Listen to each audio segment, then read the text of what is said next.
Hello, internet friends. And I am here to prepare you for the existential horror. Oh, God, I have to turn off my audio. Damn it. I was listening to TJ. There we go. I have to prepare you for the existential horror that you are about to witness. Um, my guests tonight, I'm super excited. Ripley the Oriole, noted VTuber, and franchise time machine, not noted VTuber. Uh, and you're gonna learn a couple things when I bring, especially franchise up. One, Mr. Met has teeth and they're terrifying, and two, um, yeah, just the whole thing. I'm still shook. I'm just not gonna lie. So, the plan is that we are going to talk OOTP 26 experiments. I was so shook by this whole thing, I didn't even turn on my stupid lights. We are going to talk OOTP experiments, and we're going to talk baseball outliers. That's going to be our 9-inning draft. So without further ado, first of all, one of my favorite OOTP deconstructionists, and somebody that if you're new to the game, you should be following, because I would argue one of the most successful base game players. If you're looking for a guy, a bird, especially, who can take a base game team and build it to a champion so quickly that, in fact, he then has to start an expansion team to destroy the monstrous team that he created, you want to talk to Ripley the Oriole. Ripley, thank you so much for joining us. Thank you. Happy to be back. And look, people, I'm just going to say it. Ladies and gentlemen, franchise time machine.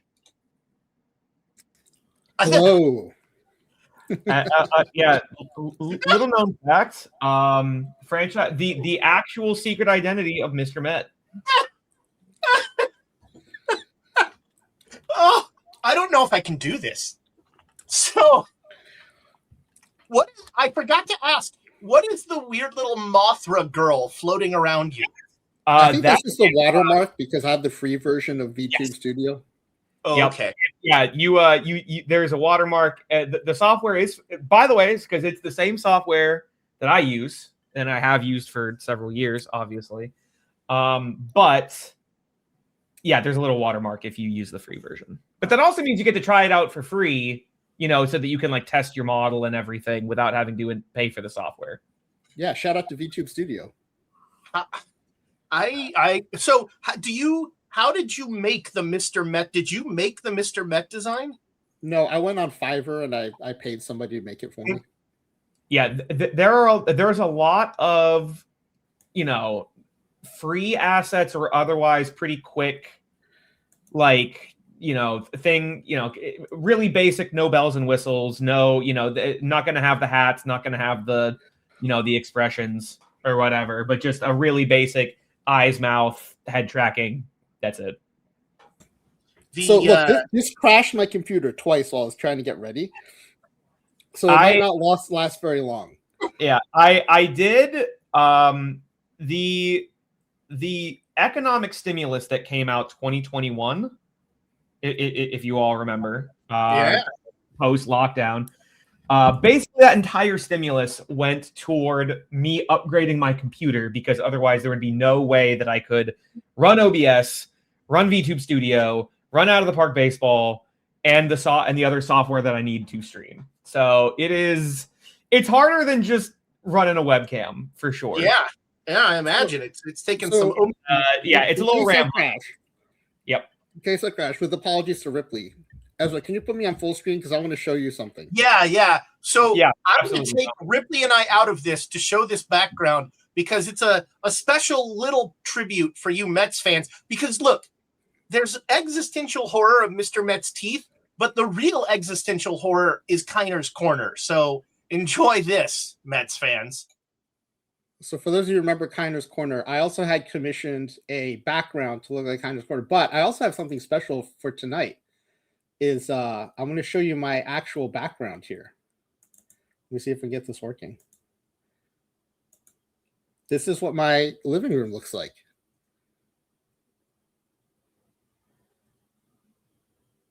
What do you think? Oh, okay, now I'm scared. What do you think of that? That's Do you like my living room? What? Rachel? Are you? Is there anything you'd like to tell me about you and Mr. Met? Matt, he actually doesn't know what he's got at home, quite frankly. That is my living room. That's incredible. I hope the best case scenario. Wow, it's bad when you say the best case scenario is that my wife gave Mr. Met a picture of our living room. That's the best case scenario. Ezra, are you familiar with Froggers, starting with a PH? Froggers? No. Froggers, Ripley might know. Ripley, do you know what a Frogger is? I do not. It is someone who lives in your home without your knowledge. They often live in attics or crawl spaces, and then when you're at work, they come out and they live in your home. A squatter who lives thrives on danger. Well, I mean, I have cats, so I'm intimately acquainted with that. Why? Did you give him that picture? I'm so confused. Well, that's right, terrifying. I'm going to put the virtual background back up, okay? You've seen enough of my actual background. It's the commitment to the. Wait a minute. I'm going to go in the living room. I'll be right back.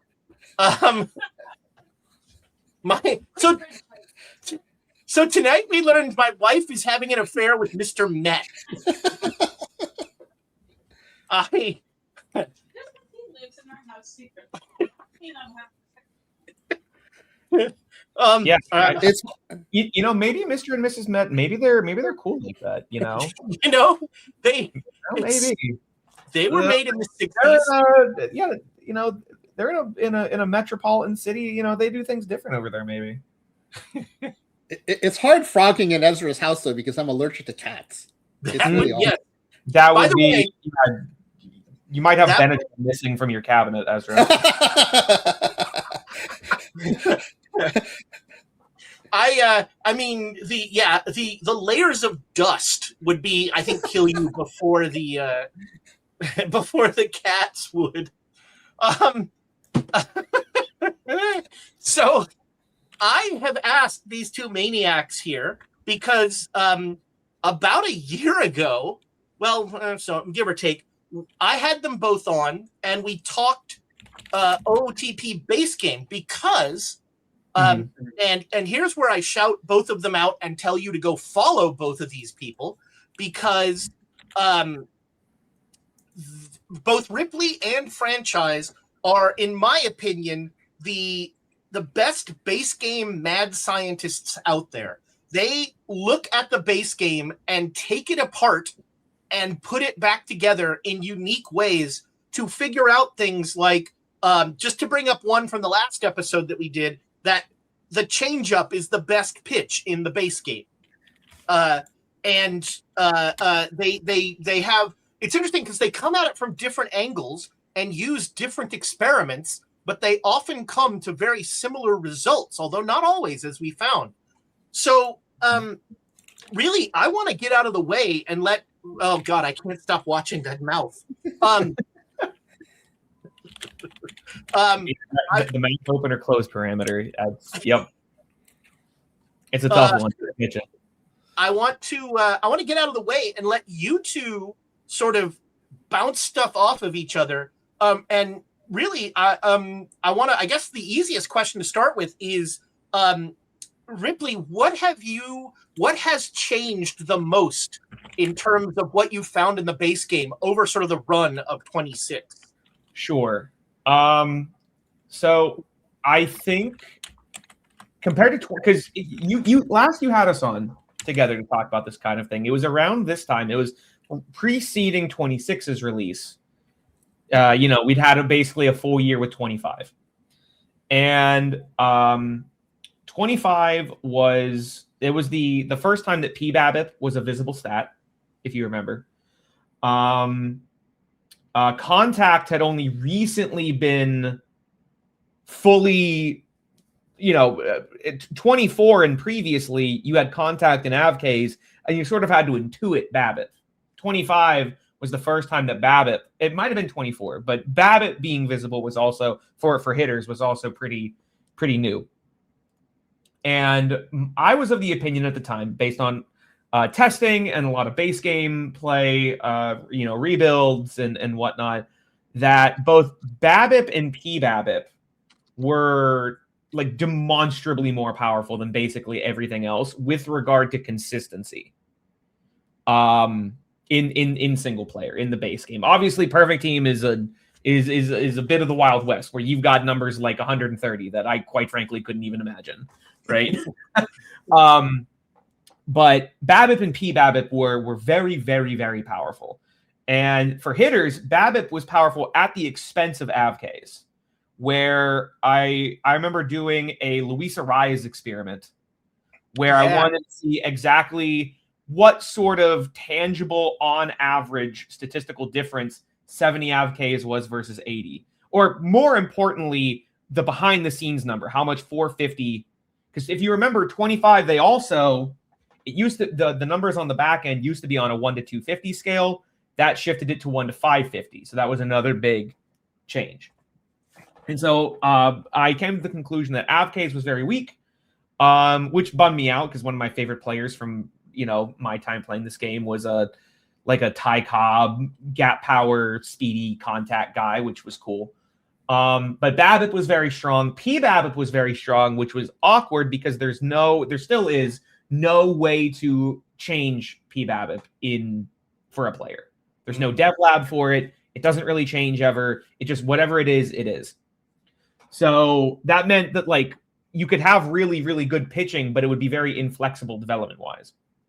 And my conclusions from 26 are that they did a really, by the end of it, they did a really, really good job balancing that out. Things are a little less swingy, I think, than they were in 25. BABIP is not as good. It was, if I may, it was pretty broken, I think. I was in base game a like 75 BABIP guy. You've tanked. You've got the first overall pick, and you've got some college bat with pretty developed with like 75 or 80 BABIP potential. If that guy hit, and he did hit, I had guys consistently season to season BABIPing like 400. Which was resulting in them having a batting average of like 350, which is, it can happen, but the idea of doing that consistently year in and year out with something as flexible and something as variable as BABIP was crazy. That doesn't really happen anymore, which has been a bit of a problem in the multiplayer league that I'm in, because I had drafted high BABIP guys that crushed in Out of the Park 25, and then we transitioned to 26, and now they're kind of bad. So those extensions maybe haven't aged great.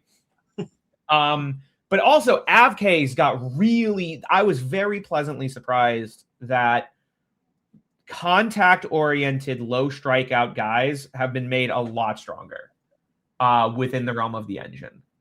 Really, really good. Like almost as strong as I remember it being in like Out of the Park 22 and 21. Where I have guys that are like Arraez-ish as far as hitting goes. They make good contact. They basically never strike out, 75, 80 AvKs or whatever, but everything else is average.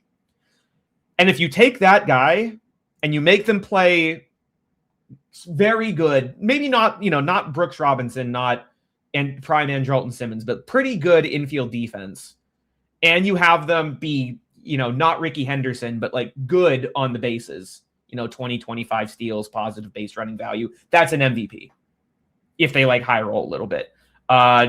In my first season, or my first or second season with that Twins rebuild, with my Marlins rebuild at the start of Out of the Park 26, I got Brooks Lee from the Twins, real life middle infielder Brooks Lee. He was like basically 50 or 55 across the board, but he got a Dev Lab success for his AvKs, which went up to 70. And he got a Dev Lab success on the defense. So he was like a 65 range second baseman. He had a 7-WAR season and won the MVP. Bit of a high roll, but like suddenly the strikeouts felt like it was more positively contributing to contact, like I remember it doing several editions ago. So I think it really threaded the needle, I think, with the balance. And franchise, have you sort of found similarly that Avoid K has become a lot more important? Yeah, I was actually going to mention that I know Ripley doesn't play Perfect Team, but some of the Perfect Team analytics folks have been talking too about how Avoid K has been more valuable. I think I've heard it a lot more later in the cycle. So Avoid K is more important in Perfect Team too. But I observed similar things to what Ripley was talking about, where Tony Gwynn used to sim a lot better in the base game, and then that type of hitter kind of was nerfed really in the last couple of versions, and now Tony Gwynn, that type of singles hitter like Wade Boggs, the non-1987 Wade Boggs, those kinds of hitters are back now in OOTP 26. Yes. I will say as well, a profile of player that I would say is pretty new to doing well, that I've never seen be especially valuable in the base game. And it kind of blew my mind because it means they really threaded the needle properly on balancing several attributes simultaneously, is the Cal Schwarber, Cal Raleigh archetype. Bad BABIPing 260, right? Not if they're making contact, it's over the fence. Right. But they're leading the league in strikeouts, but they're also leading the league in walks.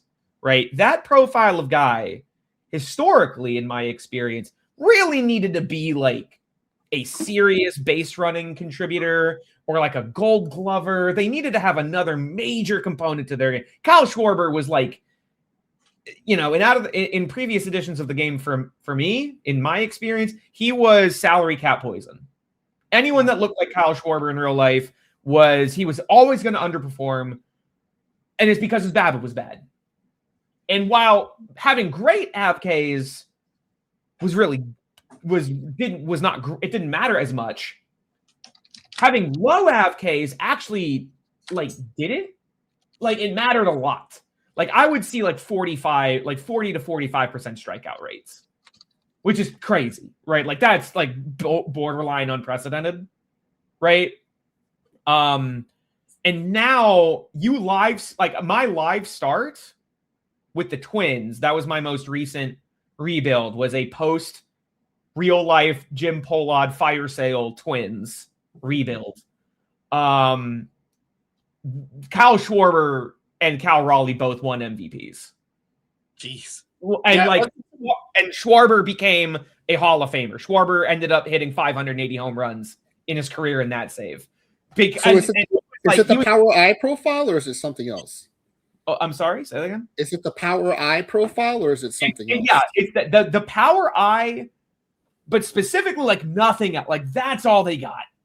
Historically, that profile I think has simmed very badly, and at least from where I'm standing in this edition of Out of the Park, those guys. I mean, the numbers got to be high. Schwarber had 80 power, 80 eye. Raleigh had 80 power, 75 eye. So we're talking if it's 60 or 65, insufficient. That guy still sucks. But the game is now accurately reflecting the Maguires, the Schwarbers, the Cal Raleighs, realistically the Adam Dunns of the world. The Ron Kittles, the Ken Phelps. Yeah, with regard to their value. So I was thrilled to see that because I love a dude that hits some swamp donkeys. All right, I'm down for a 3 true outcome hitter, but God, they were always so bad in solo play. They were always terrible. And this has been the first edition I've seen where they are accurately rated, I would say. I also forgot the Avoid K. Shout out to Ichiro. He's good again now in the base game. Yep. So what about on the pitching side? Pitching side, sorry, before we go to pitching, do you want to hear all of Ripley's or then all of mine, or do you want us to go? No, if you've got more franchise, dive in. Sorry. Yeah. On the batting side, stealing in 26 was bonkers. Yes. Yeah. So Big up Ohtani was Simpson. Yeah, Ohtani was 50-50 in real life. I think we just had a handful of sims, and we do like dozens, maybe over 100 over the course of the season. He's 50-80 almost every time. Maybe one or two where he's 50-70. So like 80 steals from Ichiro all the time.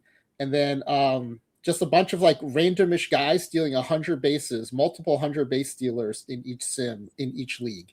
So stealing was just through the roof in OTP 26. I've not seen 100 outside of me specifically drafting and targeting and trying to create the next Ricky Henderson. Oh wow, Xavier Edwards almost every season, 100 plus. Xavier, I'm currently coaching a friend of mine to learn the game more, and I instruct, and we were trying to fill a hole at center, and I was like, Chandler Simpson is the guy, and she was like, I'm not seeing, because the offense is like very mediocre, solid defense in center, but like he was like a 80 av case, 50, like no power, play the Joey Gallo clip of him talking about his teammate being like probably a single because he's got no pop, right? Like one home run a season, but Chandler Simpson is 80 stealing aggressiveness, 80 stealing ability. And he had like a 75 WRC plus season that was 3.5 WAR off of 60 of 65 on the bases and like 10 ZR in center. So 100 I've not. I will say though, granted, I guess I've never explicitly tested stealing. Stealing has felt a bit more consistent to me, edition to edition. This probably has something to do with my drafting habits as well. I usually, by like 30 seasons in, I have a guy that's gotten at least 1,000 steals in his career. Like in basically every edition. So I think that's the other thing that people watching should understand too, is Ripley does these really long multi-season saves. Almost all of my things are one-shot, single season runs just in 2024. Yeah, so there's different methodology but you come at things from a kind of similar deconstructionist angle, and then you do it different ways. And one of the things that after we talk about differences, I actually want to talk a little bit of methodology, because I want to sort of give folks an idea of how they could do some of these experiments themselves. Sure.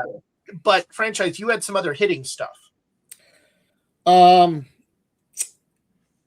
Yeah, this is kind of, I guess it's more fielding. I had a fielding thing. I don't know if it's you want to go pitching first, but in this year's version of OTP, we've had a lot of 50 rated and 55 rated defensive players win Gold Gloves, even a few 45 rated. And that used to never happen. You'd have to be like 60, 65, 70 to get Gold Gloves in past versions. Are we talking in center? Like, are we talking up the middle? Are we talking everywhere? We've seen it at catcher. We've seen it at center field. Is this like Derek Jeter winning the Gold Glove because of the eye test, and the game is voting for players with bad ZR? Or we actually go look. Yeah, we've actually looked at the stats, and their ZR is really high, or their range is high. Way higher than you would expect from like a 45 or 50. I have not noticed anything demonstrably different. Fielding for me has felt very, very consistent. It also could be a modifier thing too, because we're doing just one season. Possibly.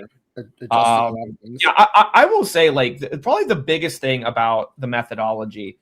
First, Franchise is more thorough than me, but also I think, and if I'm misrepresenting, mea culpa and interrupt me, but you are really interested in truly figuring out the nuts and bolts of the engine itself. Yeah, exactly. I am more interested in learning how the engine informs strategy in solo play.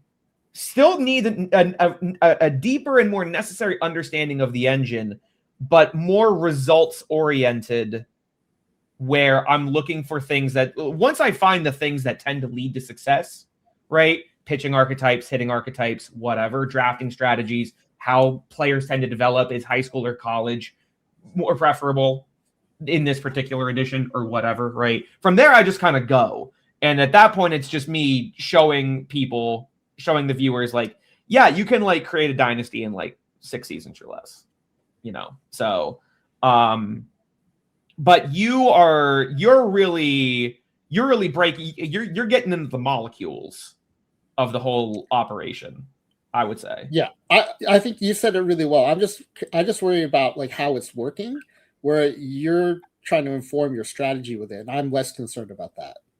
Yeah. So defense for me has felt very consistent.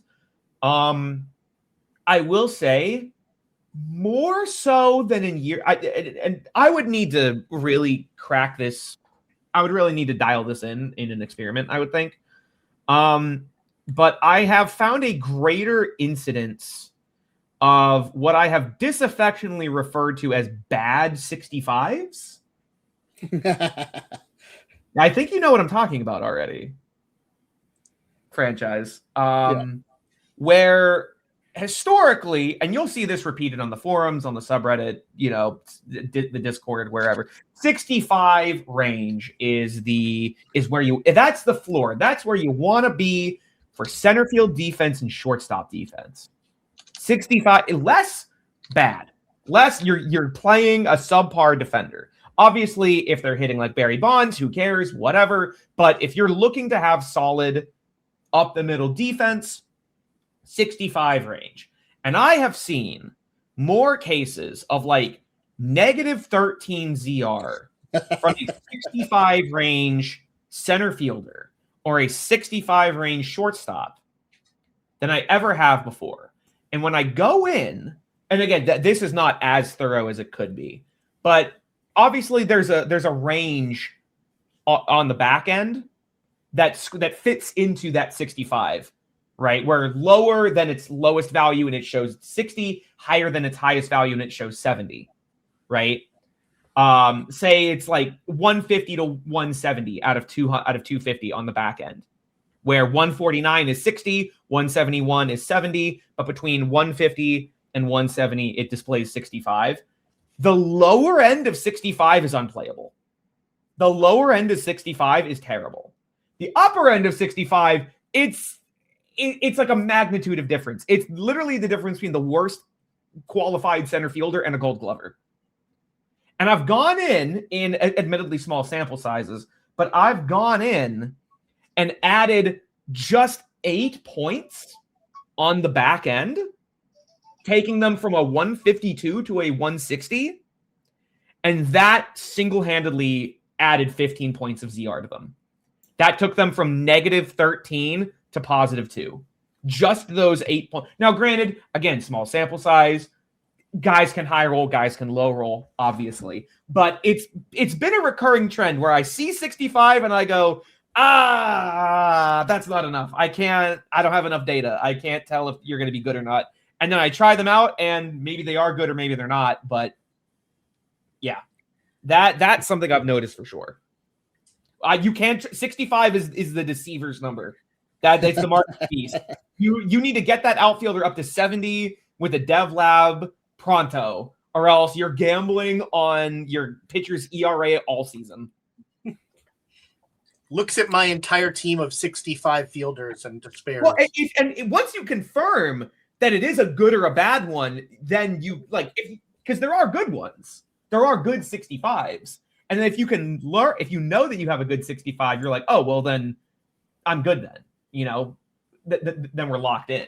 But I've noticed a lot of weird, and I mean, I guess this isn't that weird because zone rating is partly kind of range and that sort of thing. But I've noticed a fair amount of high zone rating, high error players. High error mean they have like 80, like they never. They're no, not like absurdly high, but like somebody who like for instance in my 80s sim, Jose Uribe has like a 15 zone rating and he's at 30 errors with like 20 games left. Well, yeah, that's a lot. I've not seen that, but I do. The engine has a few new favorite guys that it loves to generate. Every year, there's a couple of guys that the game loves to generate. This year, it's Like Japanese first baseman was 65 BABIP, literally 20 AVKs, and like 80 power, 80 I. Loves to generate that. Like Kyle Schwarber, but he hits seeing eye singles too. I don't think that man has ever existed in the history of the game, but the game loves generating him right now. The other one is guys that are rangy as hell and can't do anything else in the field. Right. 45 arm, 40 error, 40 turn double play, but 75 range. I've seen the guy you don't want to get to every ball, but does. He gets to every ball, and then he's so excited that he like bungles it. Those guys are, in my experience, range is still king, right? Like the difference. I remember doing an experiment once about the difference between the most errors and least errors on a guy with like 80 range, like the most possible play opportunities, right?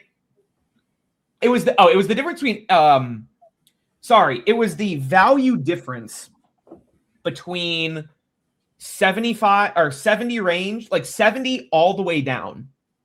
Everything set is shortstop, specifically 70 all the way down versus 80 range, 50 everything else. And the guy with 80 range cleared. The guy with 80 range like had like 7 more ZR than his fielding run value was significantly higher. And it's just because he did have like 12 more errors than the other guy, but like he made like 50 more outs, you know? And like, yeah, he bobbled like 12 of those plays or whatever, but there's an argument that some percentage, like within the realm of the engine, some percentage of those 12, the other guy didn't even get to make a play on. Right? It was out by his outstretched glove. Right? He was so close, but he didn't quite get there. So like those are hits anyway. And the difference between plays made by a guy with 80 range versus 70 range was enough. And that's basically what I it's true in real life too, and I kind of wish it wasn't, but like it really is just all about being able to get to the ball. That's the whole operation. Because if you can get to the ball and someone else can't, what you do with the ball, if it works out, that's awesome. But like even if you didn't, the other guy, it's the same outcome either way. Yeah, that's a good point. Yeah. So speaking of player generation, one huge thing that we noticed was the scrub level players are generating much better in OOTP 26 than in OOTP 25. Yes. So we had to completely revamp all of my creator roster games because those are predicated on you get so many legend level players, so many star level, and then when the floor got boosted up because scrubs and bench level players were better, I had to reallocate all those numbers to make the game competitive again because it was almost too easy. The game I can attest in solo play too, because there's always some number of imaginary international free agents, Cubans, Koreans, Japanese, whatever, that get generated every season. It'll generate a couple of stars randomly, like I said, that random Kyle Schwarber that also just smokes liners into the gap. But it was generating a lot of like just on a good team, they're like a Kike Hernandez type, just like a solid fill in the gap guy. And on a bad team, you're more than happy to have them start. 1.5 WAR, not incredible, obviously. Not someone but like a stick in, a Band-Aid type of player that when you get rattled with injuries, when, if you're a rebuilding team and you just need a dude at second or whatever, these imaginary guys that the game was generating historically have been crap. They've been AA players at best. And this year, more so than other years, they're actually like reasonable major leaguers, I would say. Yeah, I thought it was in general a good move for OOTP because I think, in the creation window, you get to choose what league you're building for. And we would say Major League Baseball and then scrub level. But these scrub level players in previous versions were sub Major League level players. Like they would be like college or high school players. Yep. So they'd have like negative WAR. One of them in low ball got to play an entire season and hit 089, right? That's not major league level. That's like sub major league level. But now they're correctly like major league level scrubs. So they're going to hit like 180 or 200, but they can stick around if they have some other attribute. Okay. And so the whole thing I got like recalibrated, which is good for the game. It was just harder for our games because we just had to kind of recalibrate everything. You reminded me of a new strategy, a new minor league strategy, a depth strategy that has arisen because of this change that was simply not possible in previous editions of the game. These imaginary, now in real life, when a player comes over from the KBO or the NPB, they have the pro service time that they accumulated over there carries over, right, to the majors. You can't just stick a 27-year-old. You couldn't take, the White Sox couldn't take their recent signing and stick him in A-ball. They literally couldn't do that because there's service time limitations in the low minors. He has already surpassed the service time limitations due to his time. Murakami, I couldn't remember his name for a second. But Murakami's already surpassed that service time limitation from his time in the NPB. They don't have any service time in out-of-the-park baseball. And so you can take these 29-year-old grown Cuban and Japanese men and stick them in low A, and your low A minor league baseball team will be fielding 3 2001 Barry Bondses, and they will win 100 games, and all of your players will be so happy. They'll be so happy. Everyone's just jazzed. Their development's going great because who wouldn't? You're winning 100 games. Everyone's having a blast. I had a guy put up a 267 OPS plus in 130 games for the Twins low A affiliate, or the Twins A-ball affiliate, and he was like a 26-year-old Cuban with like 75 MLB power, but like not much, but like 40 BABIP, 25 ABKs, 45, like not a major leaguer. And an important point in that for base game players is that the happiness of your minor leagues has a big impact on development of the players. It sure does. Happy players are developed players. That is the motto on the Ripley the Oriole stream. And so, like, when you're playing the base game, those coach relationships can actually matter. And coach relationships, the records. Yeah. And you would think that their playing time would matter more. I do actually think, for balance reasons, it should be adjusted. I think playing time should matter more. Record should matter, but not nearly as much as it does right now, because you've got random guys that are getting stiffed on playing time, but they're winning, so they're happy, right? And it's because when you go in, because you can edit their morale, right?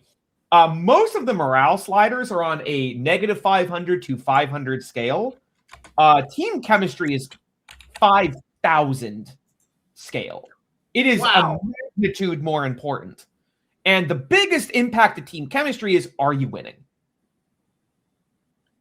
So a player will be getting no playing time.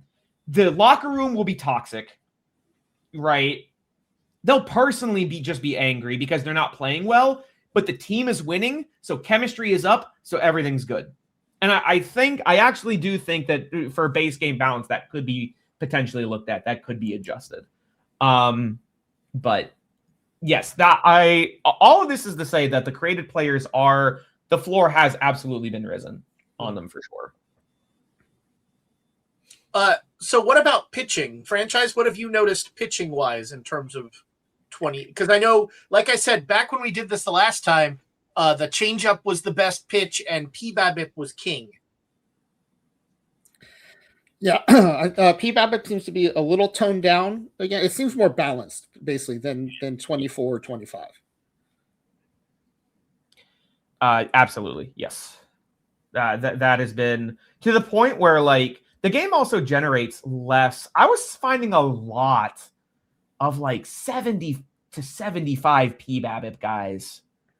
I think in 25, because it was new, it was the first time that they had instituted this rating league wide. I think they really wanted to stress test it, and so they were getting generated a lot. I'm seeing that's a much rarer. That is much rarer now. And yeah. I think in I think there's actually a lot of stuff, both base game, mainly base game, but even a little Perfect League, where OOTP 25 was like, this idea is a little half baked, and 26 was like, now I think we've got it. Yes, I agree with that. I would agree with that. But we wouldn't have some of the things we have now that are working well if they hadn't gone through that in 25. Yeah. Franchise, I'm curious, and any perfect teamers out there as well. Look at Ripley engaging with chat. You got to get the CTA. You got to get the call to action. So the best profile of pitcher very consistently, and they are very consistent within the realm of their play, and the game seems to generate a lot of them. So abundant and consistently good is the sort of lower strikeout, high control sinker baller. High HRA, high control stuff, maybe 40 to 45, right? That profile of pitcher I've been able to very consistently find. Developing them feels very easy, and they are consistently in the top 5 or top 10 of FIP and ERA year in and year out. They are consistently. I've got guys in my saves that are like on year 6 of ERAs under 3 and FIPs under 3. And they're just like some 5th round dude. They're just some 5th round guy who had a lot of movement potential. And I was like, yeah, this guy, so some 18-year-old with like 75 HRA potential and like 55 control, and he overshot, he overdeveloped a little bit. The control went up to 60 or something. The HRA fully developed. The strikeouts are not really there, 7, maybe 7.5 per 9 if he's lucky, with like his bad curveballs and changeups. But like that to me feels like where the BABIP is. That to me feels like the real PowerPoint of pitching this year. And the Randy Johnson archetype, the Blake Snell, the low control, the Mad Max Scherzer, where like the movement is okay, right? 50 HRA, right? Nothing crazy. 50 control, maybe, but like 80 stuff. Gonna consistently be leading the league in strikeouts. Those guys are not great. I have not found those guys to be very good at all. Like not even worth your time. And the reason that I've found for that is that profile of guy in Out of the Park 25 would be breaking all-time strikeout per 9 records. He would be striking out like 13 to 14 batters per 9, which was kind of insane. Now he's striking out like 11.5. And I think that difference, along with movement being more important and 45 to 50 HRA guys actually giving up the like 1.5 home runs per 9 that they would be giving up in real life, that if you like go and look at Max Scherzer's stats throughout his career, he has given up. That has made them demonstrably worse, I think. I don't know. Frank, I'm curious if you have found the same. So on the base game side, stuff seems to be a lot more sensitive than it has in the past. Mm-hmm. we've had guys come in with like 70, 75 stuff and strike out nearly 300 guys in the season, where it used to take 85, 90 stuff to do that. You'd have to be off scale on stuff to do that. So, 70, 75 stuff seems to be a lot more powerful than it was in previous versions.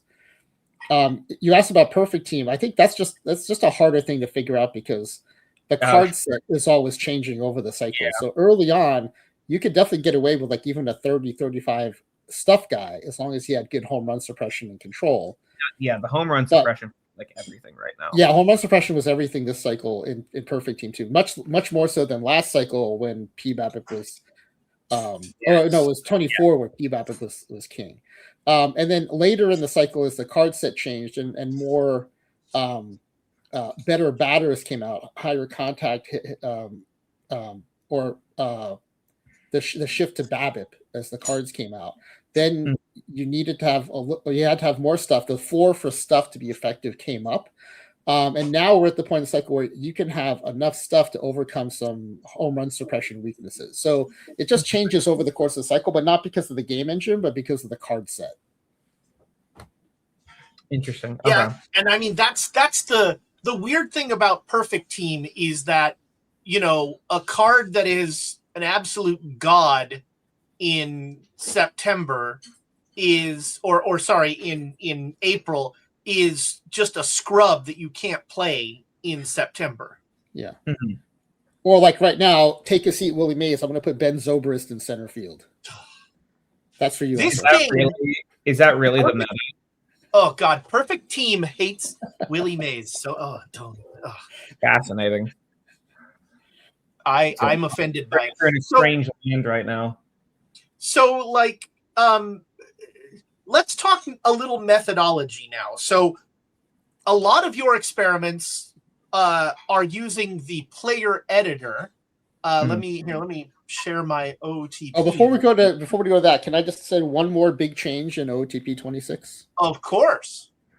So we found this out during my experiments. I was doing a lot of stuff with the 1996 Brady Anderson. Sure. Right, that's the 1 year where he you may be mentioned later. He might be mentioned later. And he always imports very poorly. He always imports with like 50 or 60 power. A 50 home run season back then should have been like an 80, 85 power season. And so finally I went to the forums and I went to Discord and I asked OTP as well, and was like, why is this happening? And they said, it's because it's a 3-year blend. Yeah, it's the 3-year window.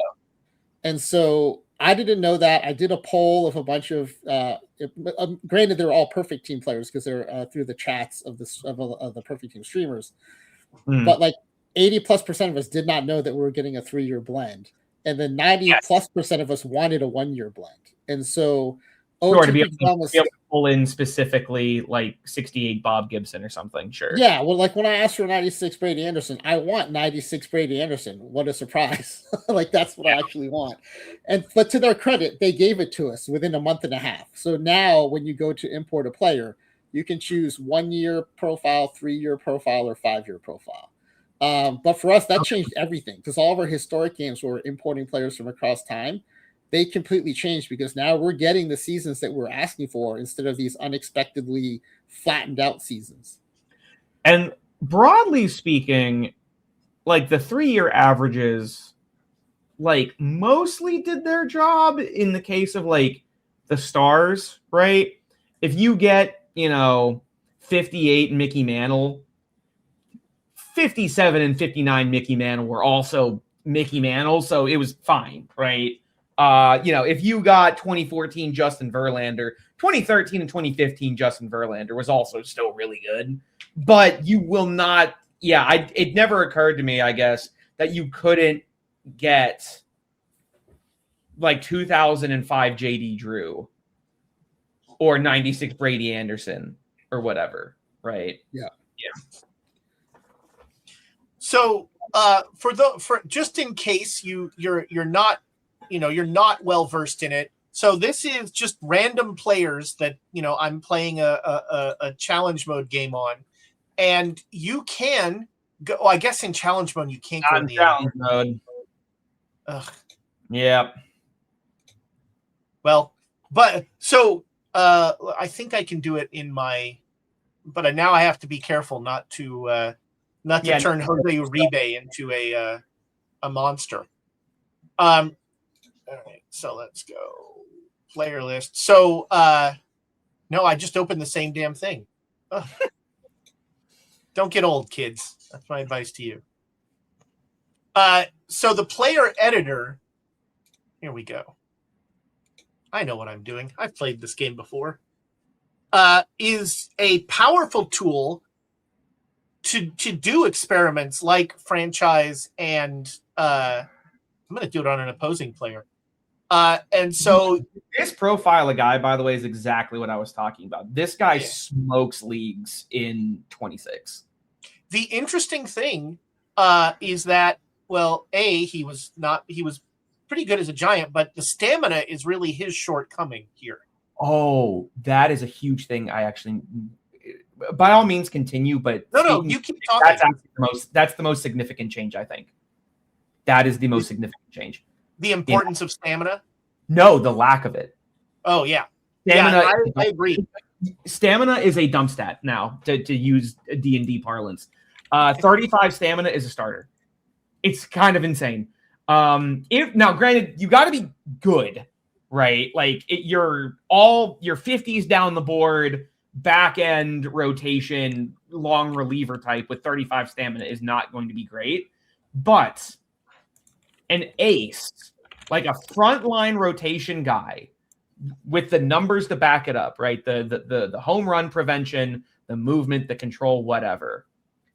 If they have 35 stamina, they can still absolutely throw in a modern MLB setting, to be clear. I've not done much historical stuff. That's a bit of a blind spot for me. Ezra, I'd probably defer to you in that regard. But that profile of guy with 35 stamina can absolutely throw 200 innings in a modern MLB setting. He will go 6 innings a start, and he will throw 33 starts.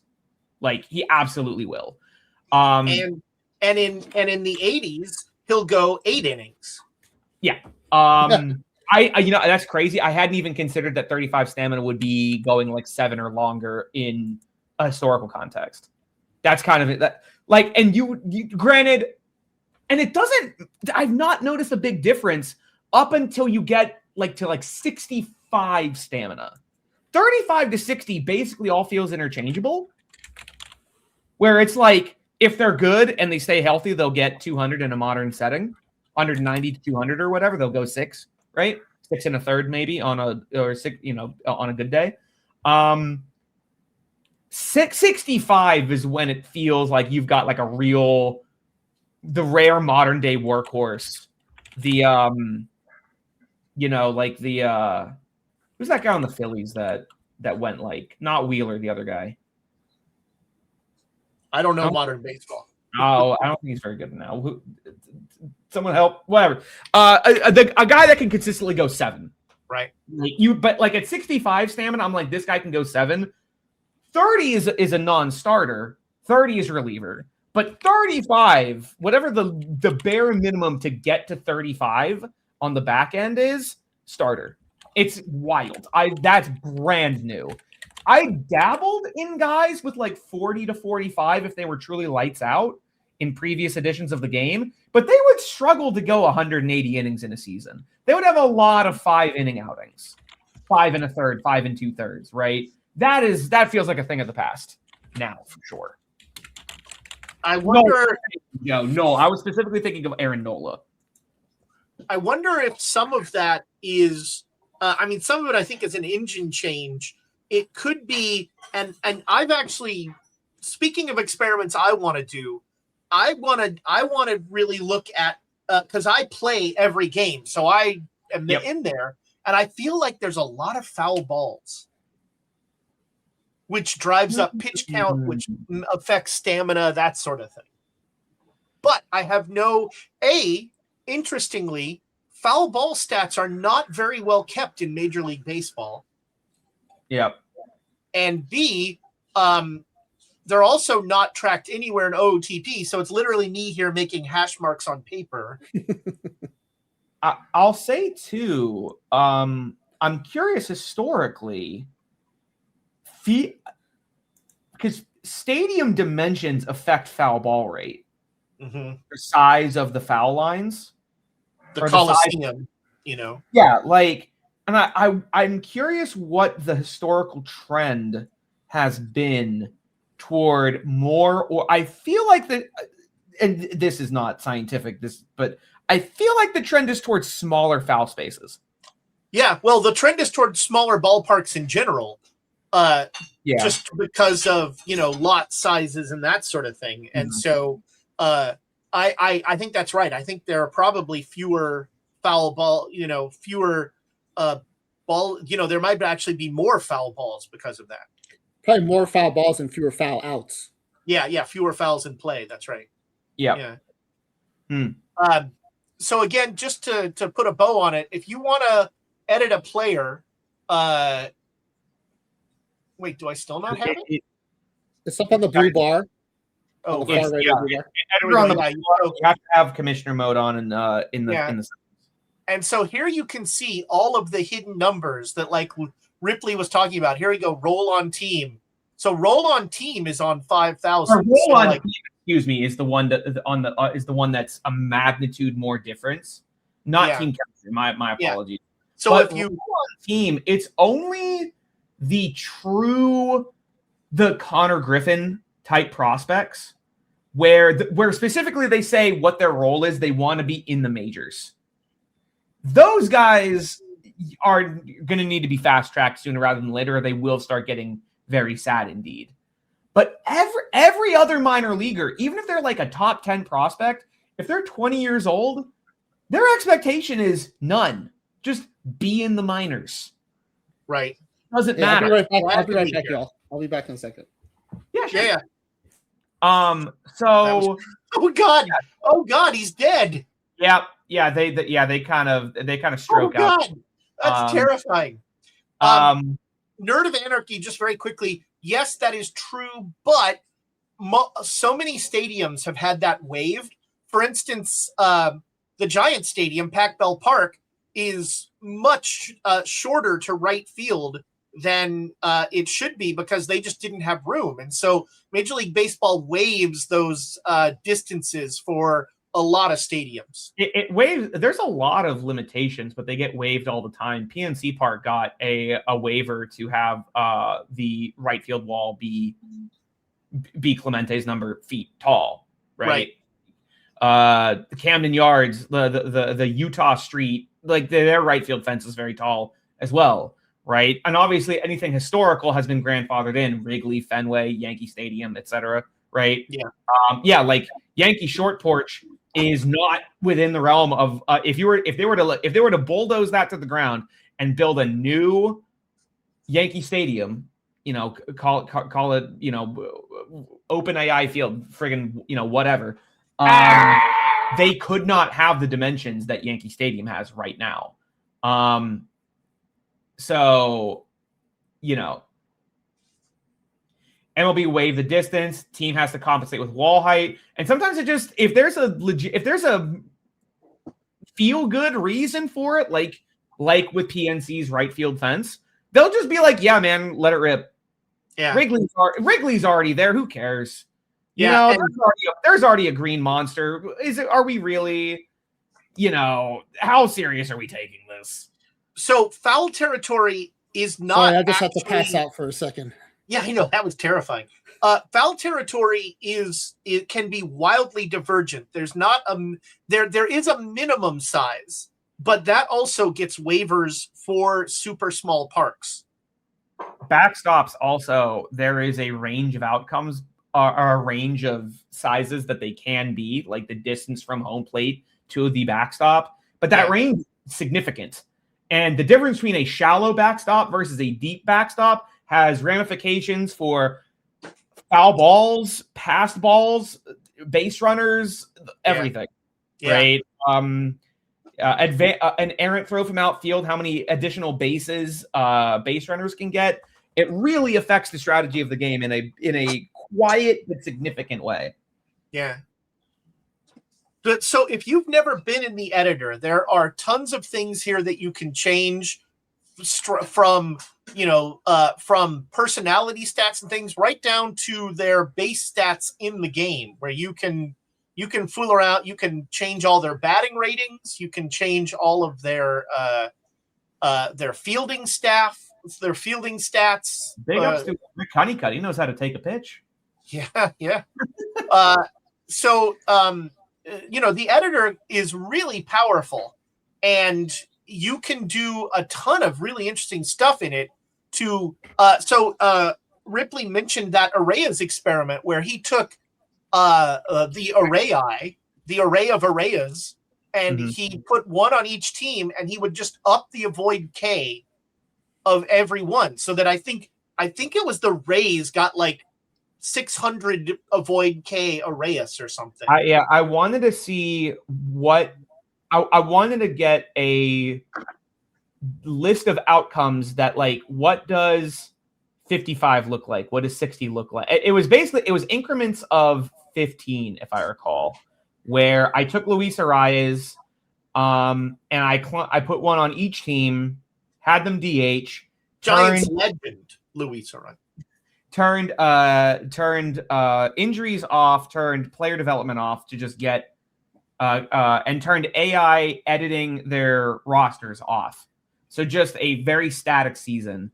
And then I ran that 5 times to get a range of outcomes for what the strikeout rate would be based on how much AvKs they had in the player editor, so that I could be informed about how actual a guy with 65 versus 75, how significant is that? How many less strikeouts is that? And that particular experiment was fascinating because only 3 times the entire time did any Luis Arias actually replicate real life Luis Arias' 2023 season. And that was in Out of the Park 25, and that was when I realized AvKs was much weaker than it had been in the years past. Have you run that same experiment in 26? I did, and I replicated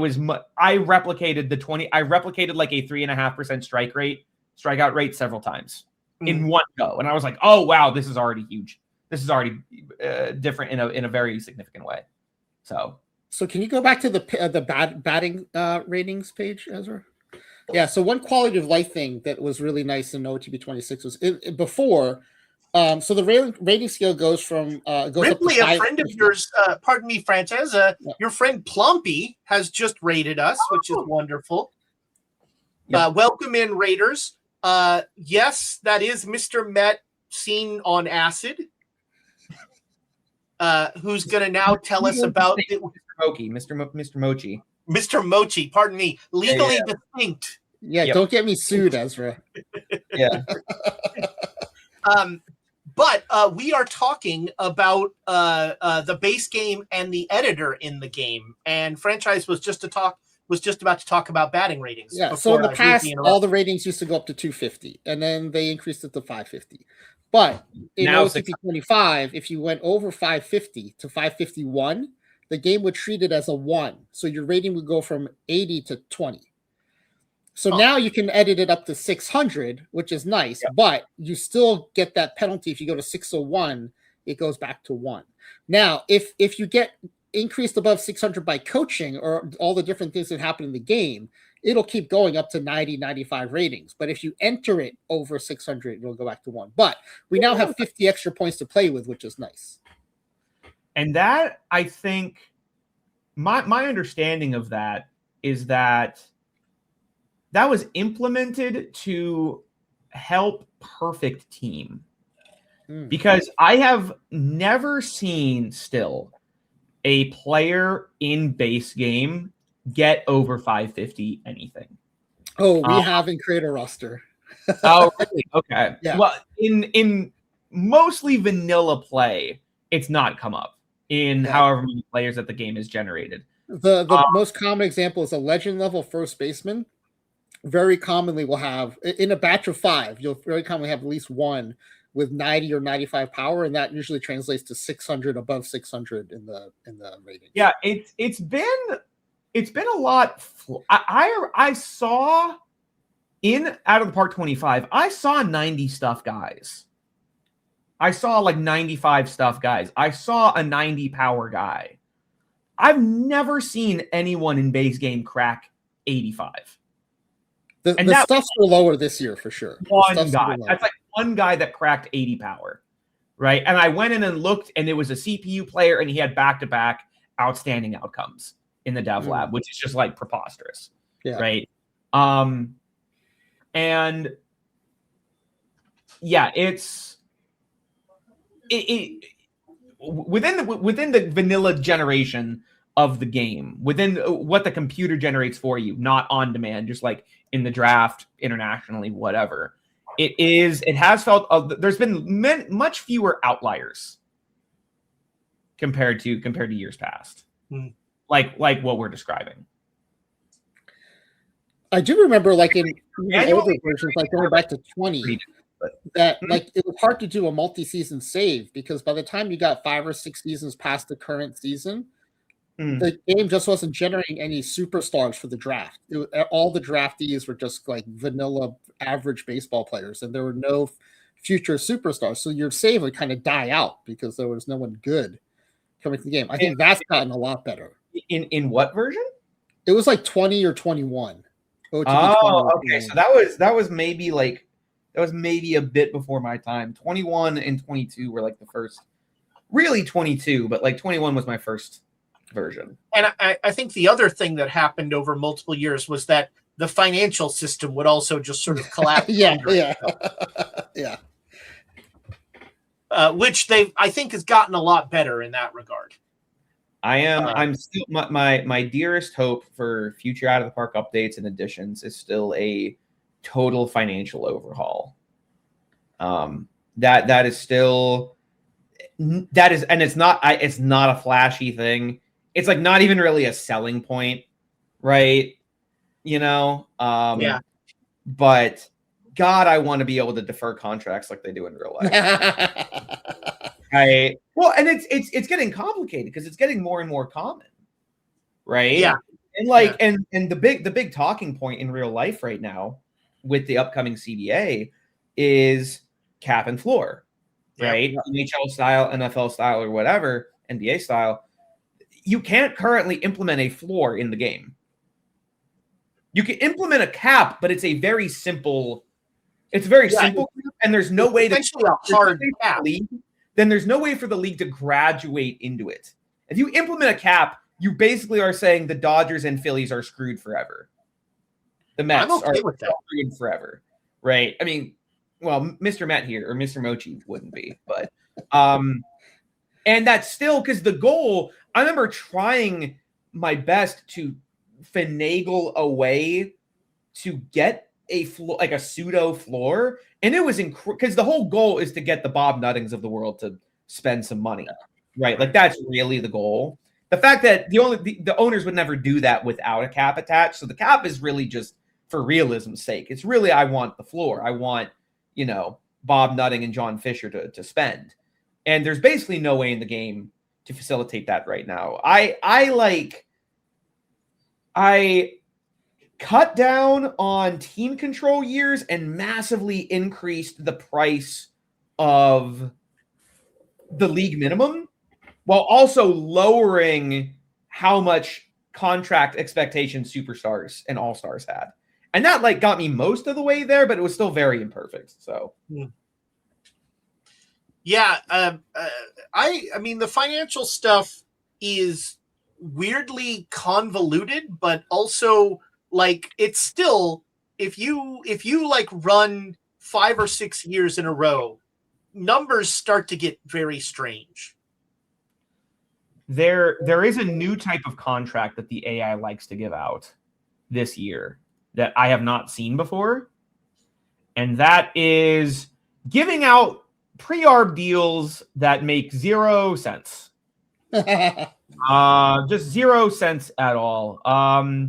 It is the Pirates giving Paul Skeens after year 2, a 3-year extension worth $150 million. Jeez. Keep in mind, that would mean he's a free agent in 5 years.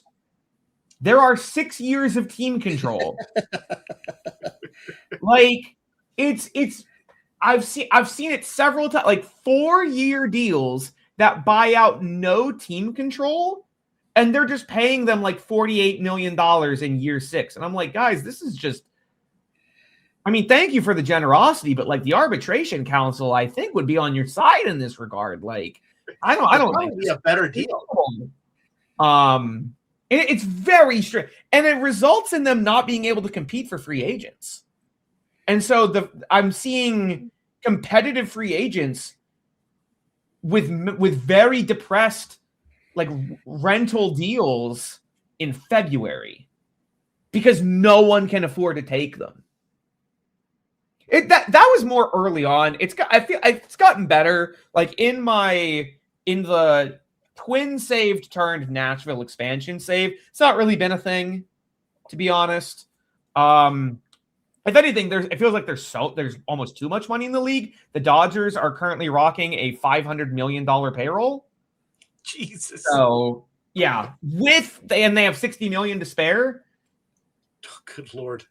It's 2038 or something. So like, you know, the numbers whatever. are all yeah.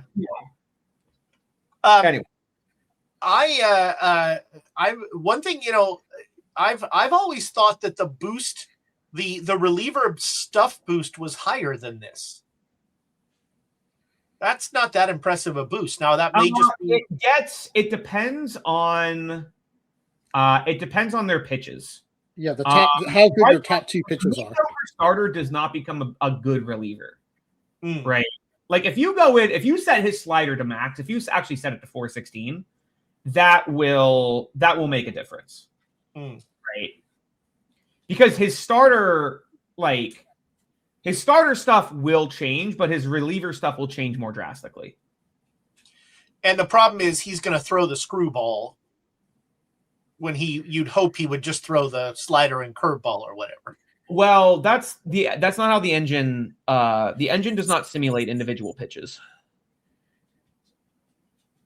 Oh, interesting. Even on one pitch mode. I mean, even on single every pitch mode. Single pitch mode it's a bit of a smoke and mirror show. The at-bat, the outcome of the at-bat has already been predetermined. However, the reason it's broken is because you now get to brute force more stolen base attempts. Yeah, that's the main reason to go single pitch. Yeah. So yeah, the fact that he was like, so this is why the reason that's implemented is because adding a bad pitch will never make your pitcher worse.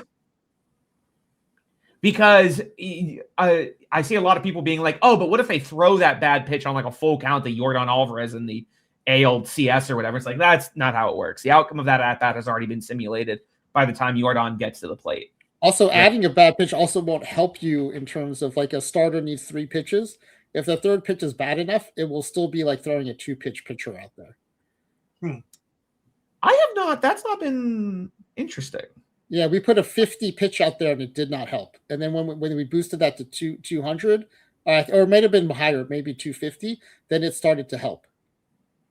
That has not been my findings, admittedly. However, admittedly, the guys that I'm trying to add that third pitch to almost don't need it already.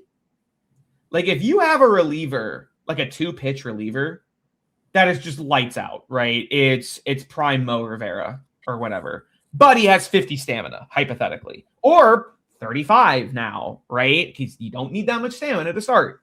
I have found that the penalty for being a starter is not as big.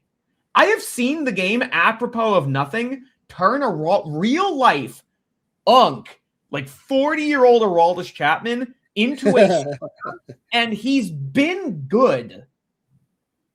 35 stamina.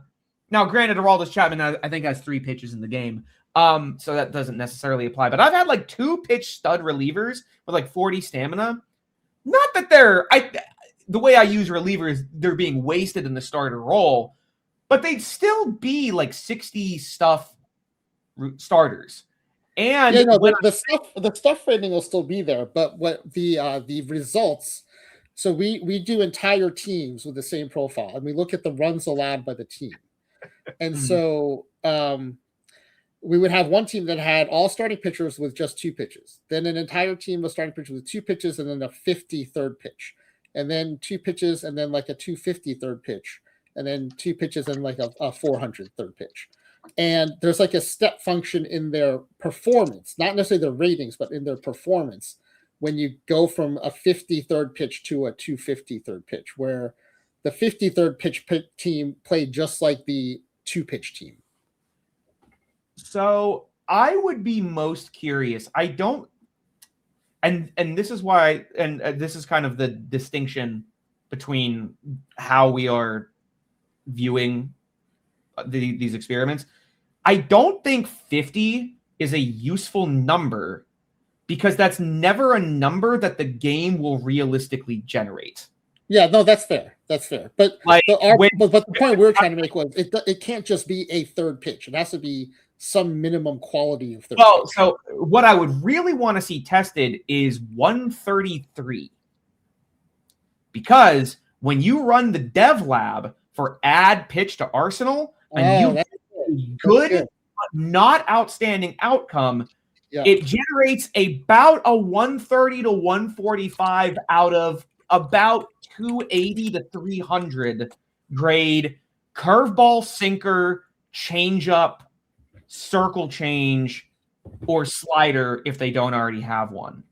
And if you get an outstanding outcome, it'll be like 190 out of like 350 or whatever. So I would be very curious to see if a conventional run-of-the-mill success in the add pitch to Arsenal dev lab would result in materially different outcomes compared that's a great data point. We're going to redo all these experiments in 27 just to test the new game engine. So in 27, we'll kick that up to 133. That's a great idea. And actually, Franchise, if you don't mind, would you share your screen? Would you share that list of your experiments? It's in my Discord. I think you're in my Discord, right? If you navigate to it, I can tell you where it is. Let me see if I can find it. Discord.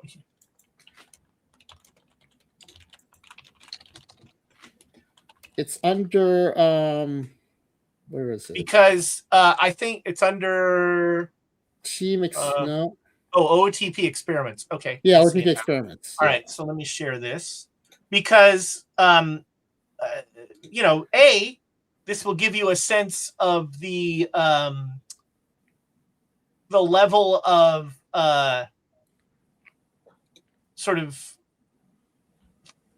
to the level of work here. But so this is an example of the experiments that Franchise is going to put together. And so how do you how are you prioritizing these? Because you have prioritized them. And how do you have you come up with any new ones based on past experiments? Yeah, so the prioritization is very selfish. I want to get a head start on perfect team. So I always start with like which batting attributes and which pitching attributes are most important in this new version. And then we have a bunch of creator roster experiments where we're going to generate 8,000 players at every position quality level and start mapping out what those look like to kind of show where the breakpoints are, where the big improvements or the big drop-offs are. And then we have a bunch of other stuff that mostly to help with, I think, understanding the game engine for kind of perfect team. So things like, like the one Ripley did with, changing the attribute to several different levels to see, like the Oriole experiment, right? We would do stuff like that, but specifically for like questions that come up during perfect team. Yeah, right, so your here are your max stats ones.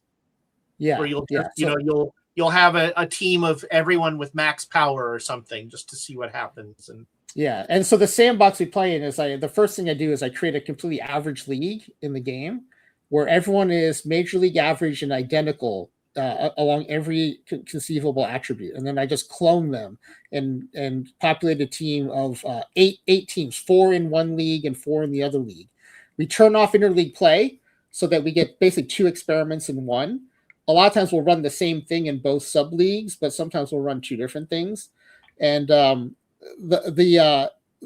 data point we use, the dependent variable that we use to track is runs scored or runs allowed. So if we're testing batting attributes, we go by runs scored. If we go by pitching attributes, then we go by runs allowed. And so in this completely average league, one team will be completely average that they'll have max power. The other team will be average but have max I. And so we run those teams against each other to see which attributes come out on top in terms of runs created. Do you and look, this is where I prove that I was a theater major, not a math major. Is there any benefit in running those tests do you run those tests late in the cycle in 26 to see like if something is shifted? That probably would be interesting to do. I just don't do it because we're winding down creator roster and we want to finish those out, and then we're getting ready for 2017. But one thing, 27. The one thing I am going to start doing though, because this has come up in the kinds of things Ripley and I were talking about today, is I'm just going to run that average league without changing anything, and just see like does 26 run differently from 27, run differently from 25, and just see like just the base engine, is it behaving any differently in this league where nothing's different? Yeah, because I don't know why it interests me, but it interests me to see like what, like if things change early to late in the cycle, like how big a swing are the patches and the dev changes having on the game? I mean, we did see, because of creator roster, we saw that in 25 they changed the quality of the relief pitchers being generated. And so we had to make an adjustment, but it was very noticeable to us because we're generating these players every day. Right. And all of a sudden these bench level relief pitchers were suddenly better. And so that kind of thing we noticed. I remember that too. Yeah. I remember a marked increase, a greater ease in building a good team. Yeah. And I actually think it's really interesting because I think that lever has been switched to the other side for 26. I'm noticing a real lack of, unless I very specifically actively develop them or they happen to TCR in my organization, like 10, 12 years in, there are no Joan Durans. There are no Edwin Diaz's. There are not many truly lights out, shut down guys. It's the same like 65 stuff, 60 movement, 55 control relievers are getting 1 year $30 million deals every free agency to a new team. And there's not a lot of turnover. But I didn't mean to interrupt, but I wanted to correlate that I had also, obviously with many fewer data points, but in a realistic MLB setting situation, that's also been true in my experience. And franchise, and Ripley, you don't have this, serial killer breakdown of of every test you're going to do and win and blood types and I don't know what else is in there. But no. You also have sort of a battery of tests that you do early on in the cycle. Yes. Typically, it's the Arias test. What does strikeout rate look like at every mark at every benchmark? Which will give me an idea of what strikeout rates will look like across the league. Because I'll see players with 30 AVKs. What is the range of outcomes for 30 AVKs? Because everything, especially when you're dealing in a base game, right, where you're not looking at thousands of data points. Your 2026 season is going to have that one data point, and you want to be able to maximize it, right? Now, if your players, so there's going to be a range of outcomes. Like 80 AvK's Luis Arias in Out of the Park 26 had anywhere between a 7% strikeout rate all the way down to a 2.9% strikeout rate. So the difference was admittedly not many strikeouts, but it was 30. It was never between like 24 strikeouts and 54 strikeouts, right? That's the range of outcomes for 80. So I want to be able to look at a glance at my players and have an idea of what I can expect from them at their given ratings, and B, and I think this is more important because I'm looking at building up an organization. I'm looking to create the dynasty, right? And is this player getting unlucky? Or on the flip side, are they overperforming? And if so, by how much, right? This guy's, got a 142 WRC plus over a given season, wins Rookie of the Year. Am I extending him? Am I giving him that 8-year pre-arb? Or am I actually looking to trade him while he's high, while his value's at his peak, right? Because how lucky did he get there? And the only reason I can know that is because I have run several simulations of what the range of outcomes for a player that looks like him can expect. So if this guy's the 95th percentile outcome on that given season, brother, I'm selling high. I'm wheeling and dealing. Knock, bank of Andrew Friedman. I've got something for you, And then meanwhile, if I have extended a player and then the next season they hit a sophomore slump and it looks like they're bad, I now have an expectation of like, how unlucky was this? How reasonable is it that he repeats this versus how reasonable is it that he bounces back? And that also highlights the difference between how we play too, right? Because for Ripley, those things are really important. For me, either for creator roster or for perfect team, all I care about is relative value of one player versus another, because I'm either going to pick that player or not. And so for me, like that's where it ends. Yep. I did want to say, Ezra, if you could go back to that player editor screen really quick. There was a new feature in 26 that is my favorite thing in the whole world, and I see no one talking about it. Ooh. Let's just pull up our buddy. Tricky Ricky here. Go to the editor, go to pitching ratings.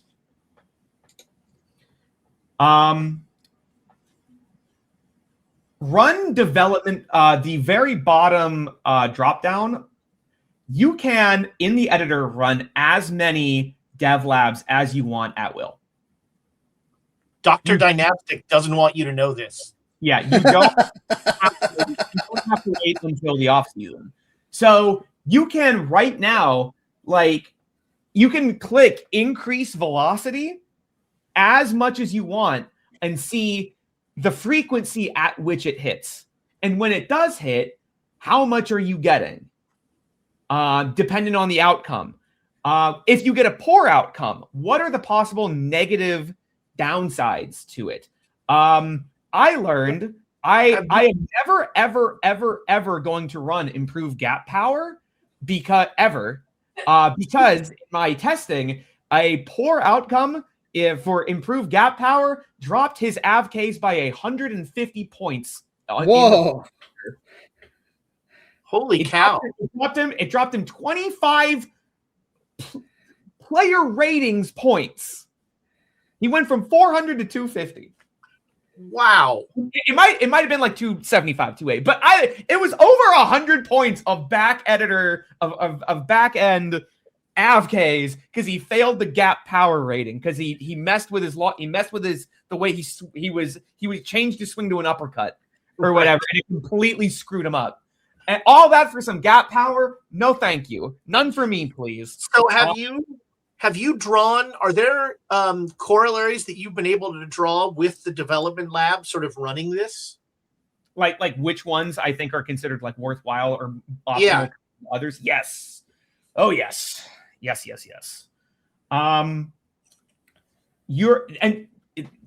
This gets into a whole other operation, but there are targets for not every prospect is made for the dev lab the same, I guess I'll say. The reason being, so here, go to a prospect. Not old. I was gonna say Unk. He's literally younger than I am.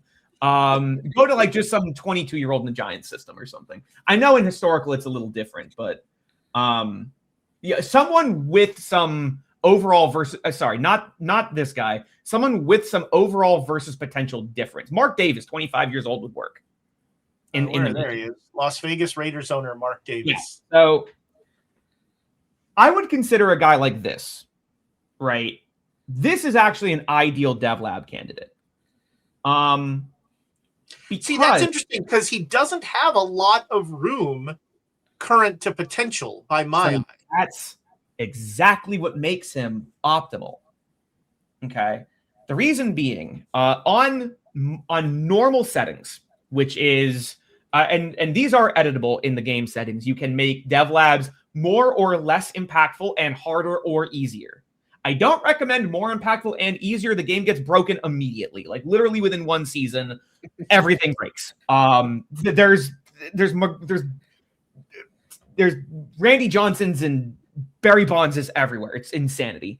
But so depending on what you've got, conventionally, if you get like a successful outcome on movement, right?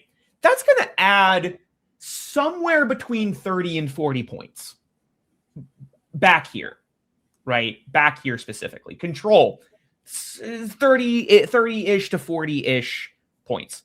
Power, BABIP, AvK's 30-ish, 35. 30 to 35 points, I would say. But 35 points is not made equally because the ratings here are not linear. They're not equidistant apart from one another, where like 50 out of 550 is 20, 100 is 25, 150 is 30.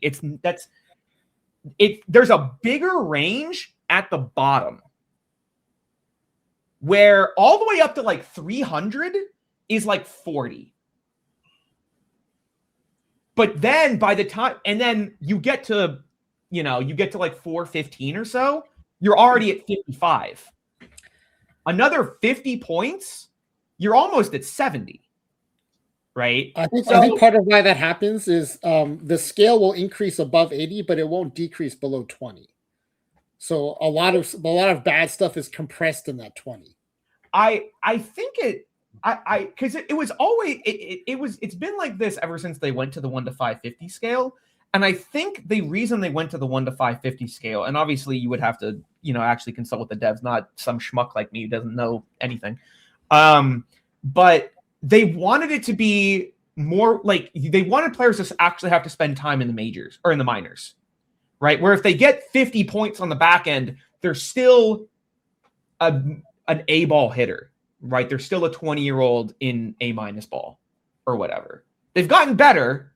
Measurably, they have.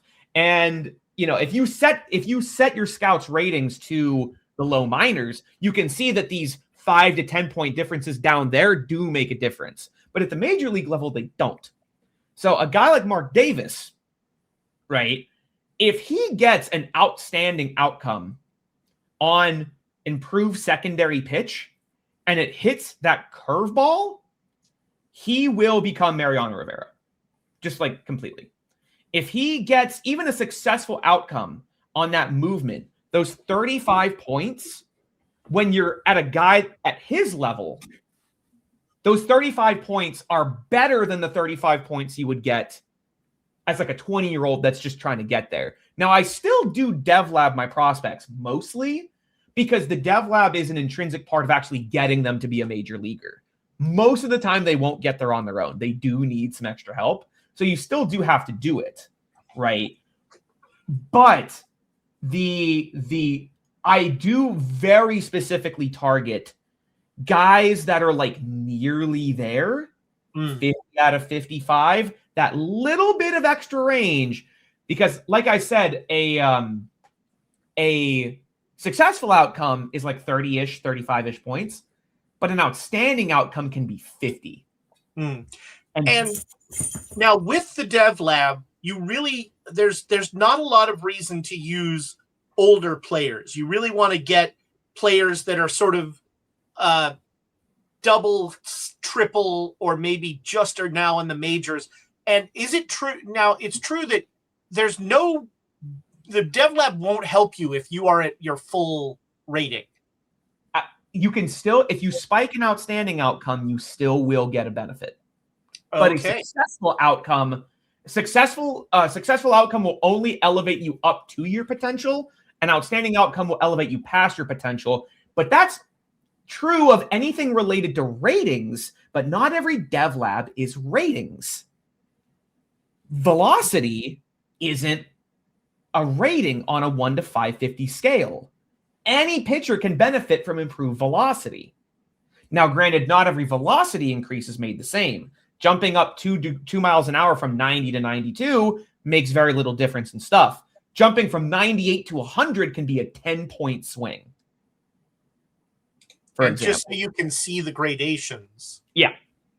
Additionally, for hitters, or for everyone, strength and conditioning is related to durability. For strength and conditioning is related, but outstanding outcomes on strength and conditioning can impact other ratings. The greatest pitcher I've still seen in Out of the Park 26 was a Atlanta Braves Spencer Strider who got an outstanding outcome to his strength and conditioning and got an extra 2 miles an hour on his fastball. Wow. I've seen players get more power from an outstanding outcome on strength and conditioning. I've seen, for pitchers, endurance training, stamina is what endurance training relates to. That also is not on a 1 to 550 scale, so any pitcher can benefit from it. And if you spike an outstanding outcome on endurance, that can also affect durability. The benefits seem very random. It can be a random pitch gets better, velocity goes up, your durability goes up. It's funky stuff. See, now, and friends who are watching, this to me is in the dev lab. This is the kind of information we need about the dev lab. You know, that the sort of the nuts and bolts of it. And so I appreciate this because I didn't know a lot of this. Yeah. Additionally, sort of at a very basic level, the modern MLB offseason is exactly long enough where on day one of the offseason, if you do a long dev lab, you fill up your slots with long dev labs. The day that they wrap up, you will have exactly enough time to do one short dev lab in every slot. So you run your long camps, usually for prospects, right? Or borderline guys. And this is sort of like the strategy of it, right? This isn't like experimentation or whatever. You're doing my min-maxer's heart good here, Ripley. Yeah, and then basically the short camps, now granted, it did get nerfed in 26. Defense camps were completely broken in 25 because they were easy. I turned Juan Soto into a Gold Glover. Just genuinely, I got Juan Soto up to a 65 range. He won back-to-back Gold Gloves and left at like age 35. It was crazy. That's not realistically feasible anymore because now all the defense camps are hard. But still, that defense dev lab did turn Brooks Lee into like a Gold Glove second baseman and contribute to an MVP. So like the strategy of it conventionally is prospects and borderline guys early in the off season for long camps, and then once spring training starts, the long camps all wrap up. You've got exactly enough time for one short camp, and that's basically the entire major league roster for defense or base running, base defense specifically, because my testing showed that base running does nothing. Oh, interesting. Franchise, do you have any? I do literally mean nothing. Like it impacted the average base run value almost zero. Speed affected legging out infield singles, not hitting into double plays, and legging out extra bases. Specifically, I noticed speed doesn't affect hustle doubles. I don't think the game currently has in the engine has the ability to simulate a hustle double. Doubles are specifically, it's a gap power, like the game rolls the die and it's like, does gap power come into play here? If yes, double or more. If not, specifically single, regardless of how fast the guy is. But it did affect turning doubles into triples. Speed did that. Other than that, it was strictly base stealing. Base running did not affect base stealing, and it did not affect doubles, singles, like legging out infield singles, or hitting in the double plays. As far as I can tell, base running explicitly is only tagging up, but the outfielder's arm, as best I can tell, is by a mile, like a magnitude, it's the most important component in that equation. Franchise, do you have any? Did you have any development lab findings that you were surprised by? No, a lot of what we do, we purposely turn off all player development lab. You're trying to keep things very flat. Yeah, we want the teams to be exactly the same at the start of the season, the end of the season, so that all this change is either the players we've brought in or the attributes that we've changed. Well, so before we go to our draft, there is one thing that I wanted to do, and this is almost more selfishly, but I think it's good for people to see how to do this. You mentioned, Franchise, that you create a completely average league. How does one do that in OOTP? I think you go to new game and new custom league, I think. Oh, no. You know what? I start with a new historic league because I want to use everything we do is in the last full season that's stat based. So in OOTP 26, it's the 2024 season. Can you really not back out of this? You have to just go no and do not ask again. Oh, okay. And then you go cancel, and then it gets mad at you. Yep. And then you go cancel. Yep, there you go. Yeah, so we go new game, historic game, and we pick the 2024 season, which is the most recent one you can choose. I believe right now I believe it might be 2025 because nope, still 24. Oh, okay, my bad. All right. And then and then we use editor like crazy to then change all the player profiles. I actually changed one team and then I clone that player over and over and then assign them to the teams. No, the Franchise is doing a lot of Excel spreadsheet clicking, basically. Well then, so it's not, the stuff that Franchise and the stuff that Ripley's doing with you spend a lot of time cloning players and doing that sort of thing. I was going to say, I created a league of Drew Rasmussens for one of my experiments, and that was just creating 150 Drew Rasmussens, just straight up. Rasmussen. Yeah, no, it was there were 75 Drew Rasmussens and 75 Drew Testmussens because I wanted to test whether fourth pitch actually did make a difference because that was conventional wisdom in out of the park baseball that 3-pitch pitchers they had a debuff. They were weaker in some way. You wanted to have 4 pitches because that third time through the order thing where the hitters have seen all the pitches wasn't real. As it turns out, no, it wasn't. In fact, the 3-pitch Drew Rasmussens performed basically statistically identically to the 4-pitch Drew Rasmussens. And that was also us figuring out that that was how I learned the exact nature of the fourth add new pitch dev lab, what it can create. And it's, just what it's capable of. I will say I haven't been able to keep up with any of the new video releases about the new release. I really, it's a small thing. Obviously, I mentioned that like the financials, I would love that to get overhauled. Very small change I would love is right now, add pitch to Arsenal and improve secondary pitch. You cannot pick what pitch the pitcher learns or improves. It's just random? It's random. And I don't like that. No, I get why, because otherwise you would always pick knuckleball. so because the knuckleball is insane. But I would actually, I have this like dream idea of expanding the coaching system where pitching coaches can specialize in pitches. Yeah, the old Roger Craig. You hire Brandon Webb as your pitching coach, and he's really good at teaching a sinker or something, right? Or you hire Clayton Kershaw, and he's really good at teaching his curveball, right? Or you hire McGuire, and he's better at teaching power and eye, but he struggles at teaching AvKs or something, right? I would love something like that. Then you could really try to I think that would really highlight organizational strategy, right? Like not only are you trying to draft and develop high contact OBP, Moneyball guys, but you can hire coaches that can very specifically excel in that. That's kind of I think that's a really cool idea for like a coaching overhaul. But I would just like an undo button, please. Yo, God.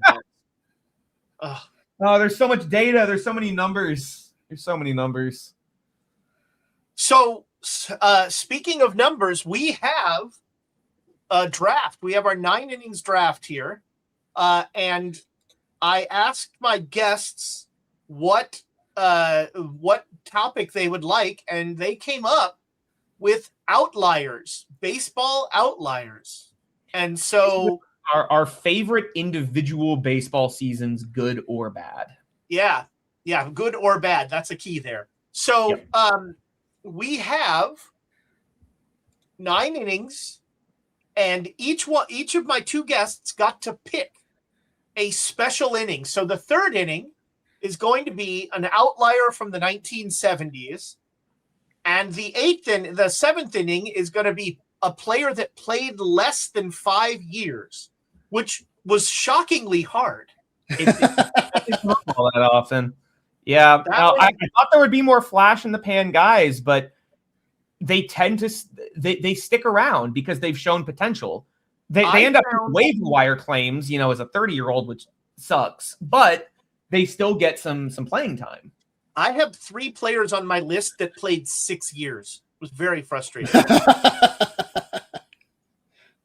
So I randomly determined the drafting order in terms of less visual sanity loss, and Ripley gets the first pick because of that. And Franchise actually will be picking like 7th, not 3rd. So Ripley, you've got the first pick. Who is your first pick as an outlier? Is this a snake draft or just 1, 2, 3? No, 1, 2, 3? it's not a snake draft, but I did decide with 3 players, a different person will go first every round. So we'll rotate. Oh, cool. So okay. I'll get the first pick in the 2nd. You'll get the first pick in the 3rd, so on and so forth. So with my first pick, now granted, I did not know of this season apropos of nothing. Big ups to arguably the greatest sports content creator of all time, John Boyce, for bringing this man to my attention many moons ago. Probably the greatest comeback season of all time is 1989 Lonnie Smith. Oh, For the Atlanta Braves. There's a great video essay on the topic. I highly recommend it. Lonnie Smith was basically out of the league. He was low-key blacklisted. It was we can't really conceive of this at this point in baseball history, but there was a time when there was some collusion and owners would blacklist players, right? And 1989 Lonnie Smith in 134 starts in WAR after finishing the previous 2 seasons with 0.4. It was basically his last chance to stay in the show. And he got clean off the drugs. He took it serious. The Braves basically gave him the last ditch chance, and he had at the age of 33. Now, granted, he'd had a monster season. You can see at the age of 26 for the Cardinals, he had a monster year. But this was like an on-base like slugger almost. Lonnie Smith. It's just one of the greatest comeback stories of all time. Basically. That is an outstanding one. I didn't even clock that. That's great. Also, in a very good sign for this evening, I have 41 player seasons picked, and there is 0 overlap so far. Yeah, you that could be a good sign. I think I'm gonna actually keep Baseball Reference shared. I've got Red and Fangraphs up. But yeah, 168 OPS plus is from your 21 home runs. From your kind of light hitting left fielder, your leadoff left fielder. Yep. That's bonkers. It's just insane. Properly. My number 1 pick is I have to pick him because he's got 2 different names. Is Roberto Hernandez, me, Fausto Cruz, in 2007, because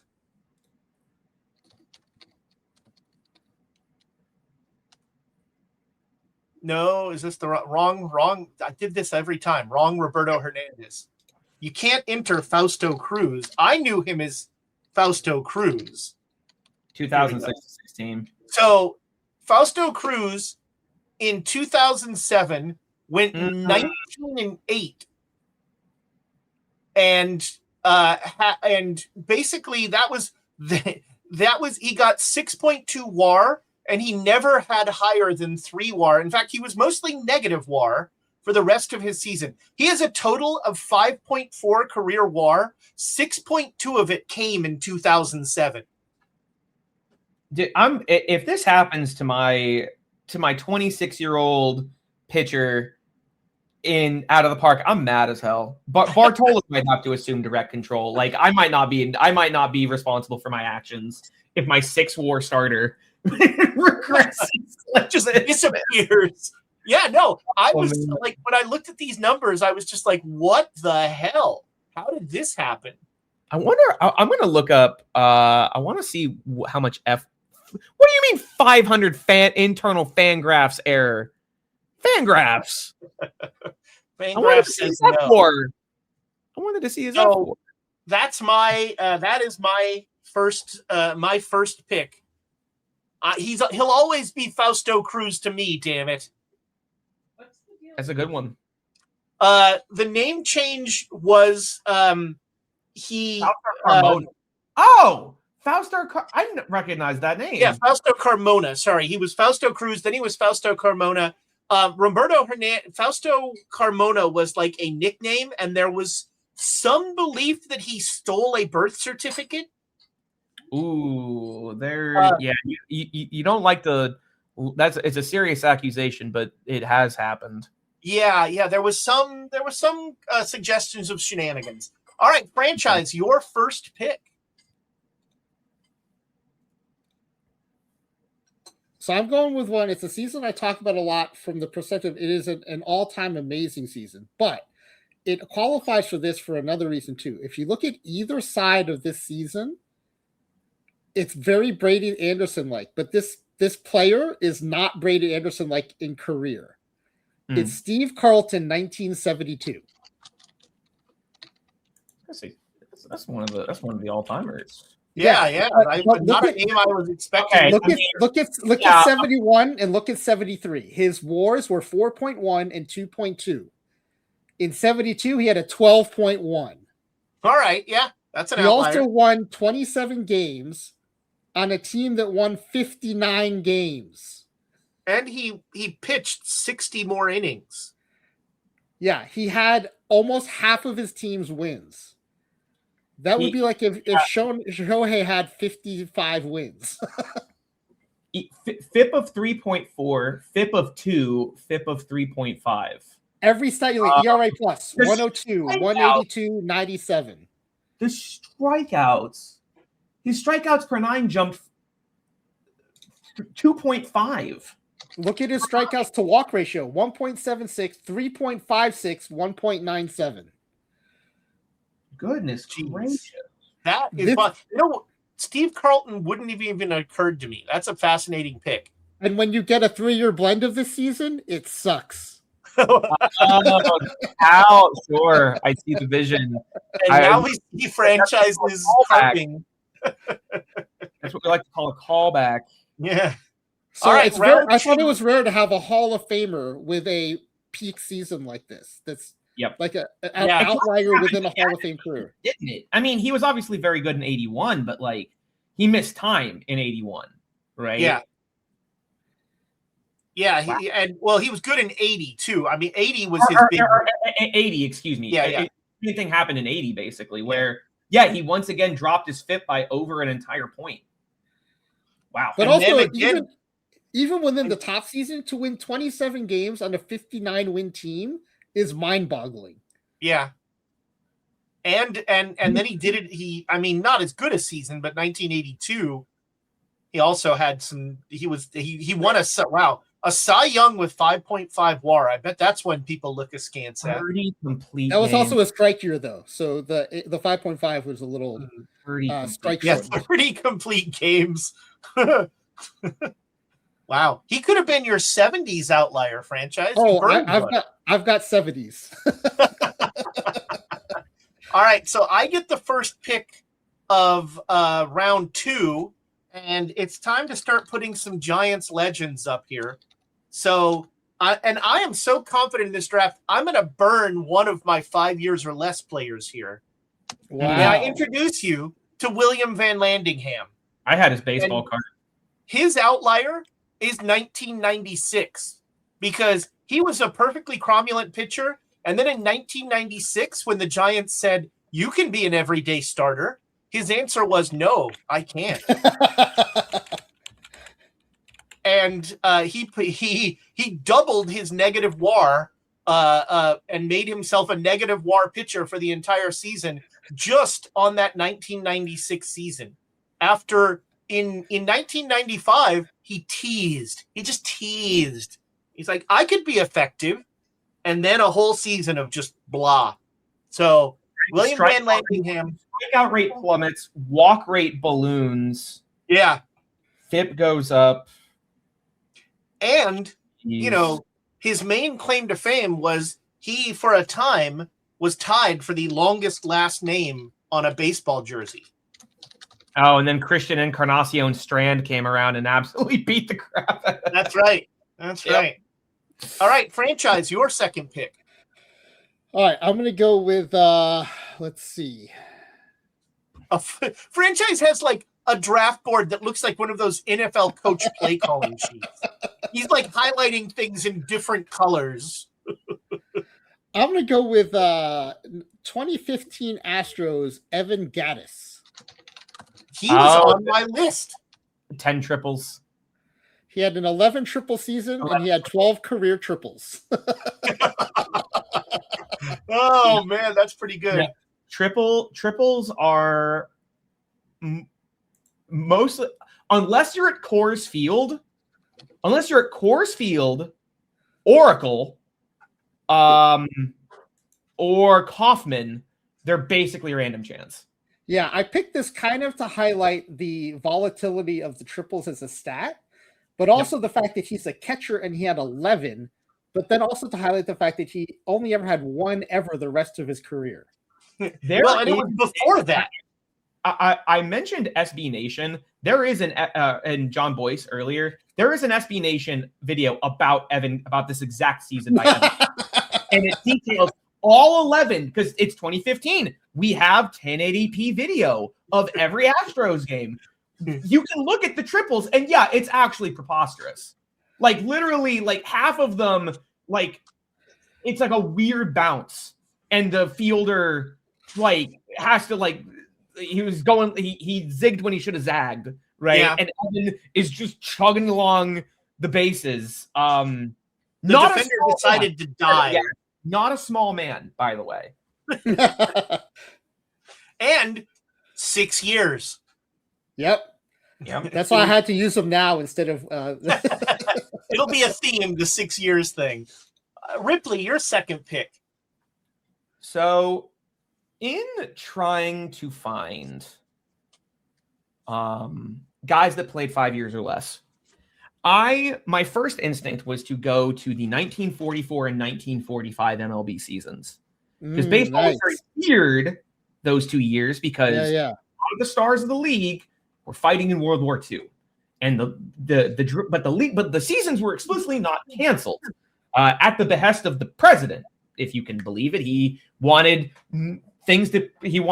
culture and society to proceed as it conventionally did or as normally as possible, given rationing and whatnot in America. So there was a full 1944 and 1945 baseball season, but Joe DiMaggio was not on the Yankees, right? Bob Feller was not in Cleveland, etc.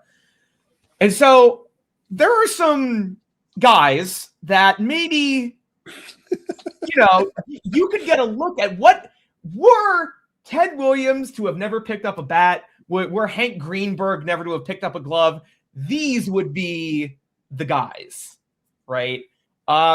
If you would do me a kindness, Ezra, would you please look up 1945 Snuffy Sternweiss? Oh, so here's the funny thing. We know Snuffy. Yeah. Here's the funny thing about Ripley. Snuffy Sternweiss appreciators? I was new. The Boys of Perfect team, Ripley. There's a Snuffy Sternweiss player. So this is very explicitly the DiMaggio-less, Berra-less Yankees. Wow. They are missing like 3 all-star starters. I'm forgetting someone. My apologies. But they are missing 3 all-stars. So they've got 24-year-old, 25-year-old Snuffy Sternweiss, who, as you can see, he played good defense. He played good up the middle defense. Heck. Because there were a couple of guys that I was looking. So he had 2 seasons. He played good the middle defense, and in a talent depressed league, Snuffy Sternweiss was Ted Williams. I took 1945 specifically. It was the year he led the league in OPS and OPS plus. Just defense was very bad in the league at that time, because that's one of the skills that is like hardest to replace, right? With guys off the street, and Snuffy was just, don't look at the 17 caught stealing. He should not have gotten the green light that often, but this is just like a sabermetric darling season. 310, 385, 476, more walks than strikeouts. 22 triples is insane. In a small outfield Yankee Stadium. Again, there were some bad players playing that year. But yeah, I saw this. I was like, oh, who was filling in for DiMaggio and Barrett? And then I saw this guy and was like, I have to talk about this guy. That's a great pick. Yeah, that's great. As perfect team players, we love that. And I mean, credit to him, right? They kept giving him chances. Like, obviously, DiMaggio and company come back, but 3 WAR, 4 WAR, 3 WAR kind of gets hurt. If I was reading about him, kind of gets hurt and basically washes out of the league at the age of 30. But like that's the difference between there being Shohei, like specifically like 15 guys in the league, is the difference between Snuffy Sternweiss being 3 WAR and 9 WAR. And you can't put a price on the name Snuffy Sternweiss. Also, yeah, just the name went crazy. Well, we have reached That's so funny to me that the perfect teamers they were already Snuffy appreciators. Oh yeah, well, anybody with a funny name is grist for the perfect team mill. But also there's a whole outliers card. There's like outlier cards that, what are the small sample size? Yeah. There's a bunch of things like that. So we've reached our first specialty inning, the 1970s, and franchise. You get first pick. All right, I'm going to go with 1974 Oakland Athletics Herb Washington. Oh, who's 105 position, games played, his 31 position is stolen pinch bases, runner. 33 runs, Oh. 0 plate appearances. Yeah, this 0 was plate appearances. Crossing the plate 33 times and never swinging the bat is very impressive. yeah. Well, and 29. I mean, ignore the 16 stolen bases. Or cost you. He was on there to do one thing, and that was Yep. to run. Charlie Finley basically said, "Hey, generic sprinter number 7, come be on my baseball team." And I recall he was a track and field athlete at Michigan State. Yeah, no, he was an actual sprinter. But he was not clearly a baseball hitter. And also, to be clear, he had another season. His career, 0 plate appearances still. Yes. Yeah, he never. This guy will be, when they remake Field of Dreams in like 2047. It's gonna be Herb Washington. I just wanted to bat once. That's a great pick. All right, Ripley, your 70s player. All right, so my 70s player maybe has a little more war than Herb Washington. It would be hard not to. When people talk about greatest, just greatest of all time conversations, like obviously there's only a few guys that can really come into the equation, right? Babe Ruth, Ty Cobb, right? But I think what's very interesting is you start getting into like best at a position or best handedness or something, right? And someone that just sincerely doesn't, I think because of the era, 70s, bit offensively depressed, baseball was not at its cultural zenith, right? I don't think we talk about Joe Morgan enough. And 1975 Joe Morgan is one of the most ludicrous triple slashes I have ever seen. Also, terrible announcer. God, I hate Joe Morgan. I would know. It's the. Can you read off the OBP for me? Really? So on speaking of a 3-year split, so 1975 Joe Morgan has 11 WAR. He's got 132 walks. Yes. To 52 strikeouts, a 327 batting average, 466 on base, and a 500 slugging for a 974 OPS. A guy that hit 17 home runs had a 476 or 466 on base percentage. Do you know that is as high as Mark McGwire ever got? It's insane. That is a pretty amazing season. It's unbelievable. 11 were at second. That's the craziest thing about this to me is it's what an advantage that also not about nothing. We were talking about Terrence Gore stolen bases. Also 67 of 77 on the bases. So many of those walks were basically doubles because he's still second. Yeah. It's like I'd have a genuinely really hard time if you asked me like to build a team, right? Like all time, right? The gap, I think, between prime Joe Morgan and the next best second baseman is, I think, a bigger gap than exists anywhere else in baseball. Right? Because, like, Willie Mays, center field, but, like, but the next best center fielder is really close, right? Especially if you ask OOTP. Honus Wagner versus A-Rod, very close, right? Brooks Robinson versus Mike Schmidt, very close. Second? Yeah, who's Jeff like the Kent? Like, is Jeff Kent really the second best? I mean, I'm a big Rogers Hornsby fan. I'd put him well, Morgan. But Rogers, God, that's so hard. The dead ball. The era is so different. That's the thing. Is it's like he was doing this in like the arguably the most offensively depressed era of the game since the dead ball era. You know what I mean? I don't think we talk about Joe Morgan enough. That's all. You're right. You're right. For modern baseball, I think he's probably far and away. Yeah. You know who does talk about Joe Morgan enough? Joe Morgan. Also, what is it about Cincinnati? Joe Morgan, terrible announcer. Chris Collinsworth, terrible announcer. Oh, is he the Collinsworth? I wasn't familiar. I kind of like Chris Collinsworth. I'm not gonna lie. I'm a sucker for his aw shucks bit. Also, you're mad as hell if you're Houston, right? Yeah. This is the trade. Yeah, he's fine for you, and then all of a sudden, you realize, when Pete Rose starts betting on him, he goes bananas. But yeah, this is the first, obviously he won MVPs, right? But only when it was completely inarguable.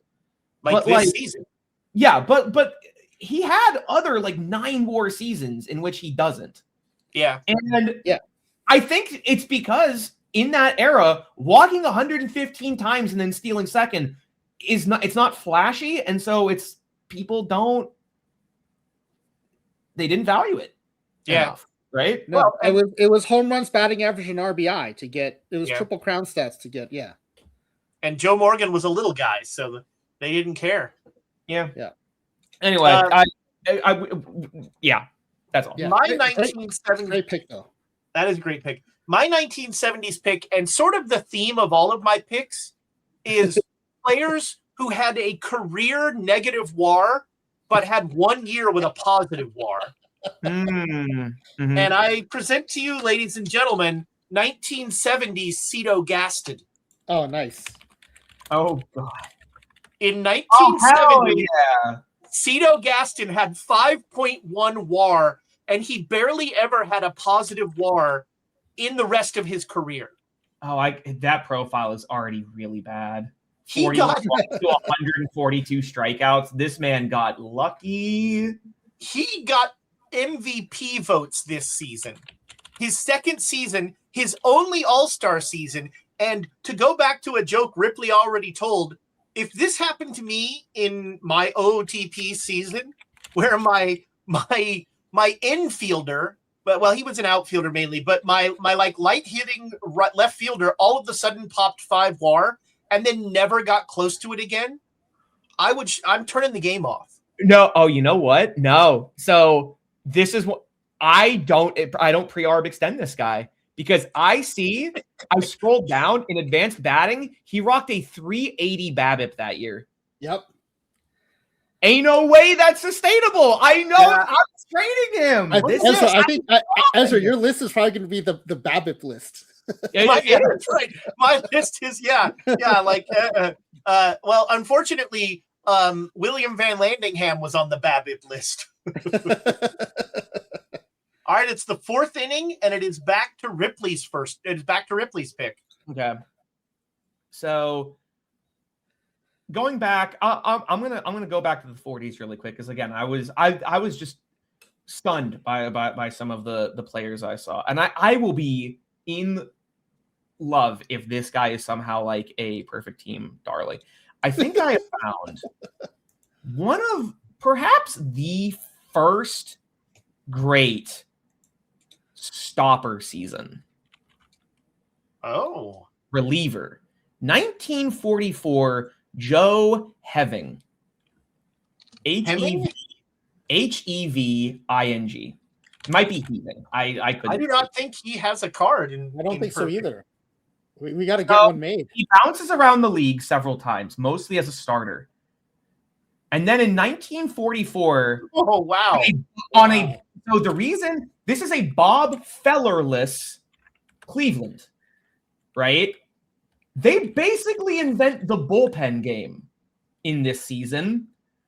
What we would consider nowadays a normal start, or it's normal-ish, where a starter. There were a lot of guys on their rotation that had 25 starts. And they would go they were piecemealing their rotation in bullpen.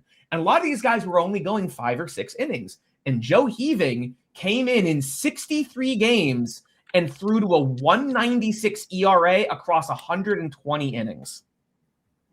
That is, man. And I'm in love. I'm just quite frankly, no strikeouts to be had anywhere. Yeah. He's 43 years old when he does this. He's up 8 hits per 9. He is, for a long time, he had the record of like grandfather with strikeouts. I was looking it up. He was a grandfather when he was taking the mound for Cleveland in 1940. He was so old he wasn't eligible for the draft anymore, which is why he didn't get drafted. And yeah, he was a ground ball king. 2 home runs the whole year, not many strikeouts, right? But like he put the ball in play. Look at the level of the defense, by the way. This is also contributing. 42 runs, but only 26 earned. Yeah, this is the downside. Wow. This is the downside to having replacement players basically during World War II is so many more errors, which is also what made Snuffy Sternweiss so good is he was playing good defense in like the worst defensive deficit the league had ever seen. So as a ground ball king, not many runs were ever attributed to Joe Heaving. And he came in, got some ground outs. There were a lot of errors, guys did what they could, but still this is the kind of season that I want my stoppers to have. 120 innings, led the league in appearances, sub-2 ERA. It's fascinating to me. Well, and it's interesting too because he didn't appear in as many games, but he was kind of doing the same thing in 40 and 41, where he was finishing games. And but this season is above. That's a really cool pick. I've never heard of this guy. That's great. I was looking to see who replaced Bob Feller. Basically, I was like, oh, they have a guy to replace, and then I realized they didn't. They basically moneyballed him and replaced him in the aggregate, and this was one of the guys they replaced him with, and I love it. I think it's fascinating. Debuted at age 29. Clayton Keeley was 44. Wow. Well, my second pick is going to be. I'm going to use my other 70s guy just because I want to say the name. But my fourth inning pick is the power that was Billy Grabarkowitz. That's a Doug Minkiewicz, Rob Makoviak level name. So Billy Grabarkowitz, 5.8 career WAR, 6.5 of that WAR came in 1970. That also means the rest was negative. Yes, that is the theme of my outliers. He had one season where and kind of like Cito Gaston, his second season for the Dodgers. I picked a Dodger. He had an incredible season. Let's check his BABIP since that's sort of my thing. Yeah. His BABIP was, let's see, where is it? It's advanced batting. It was 368. 368. And let's see. What I think is interesting is his profile does look better. I mean, he walked 95 times that year, so he was seeing the ball well. Yeah. I mean, he struck out 150. He got 149 though.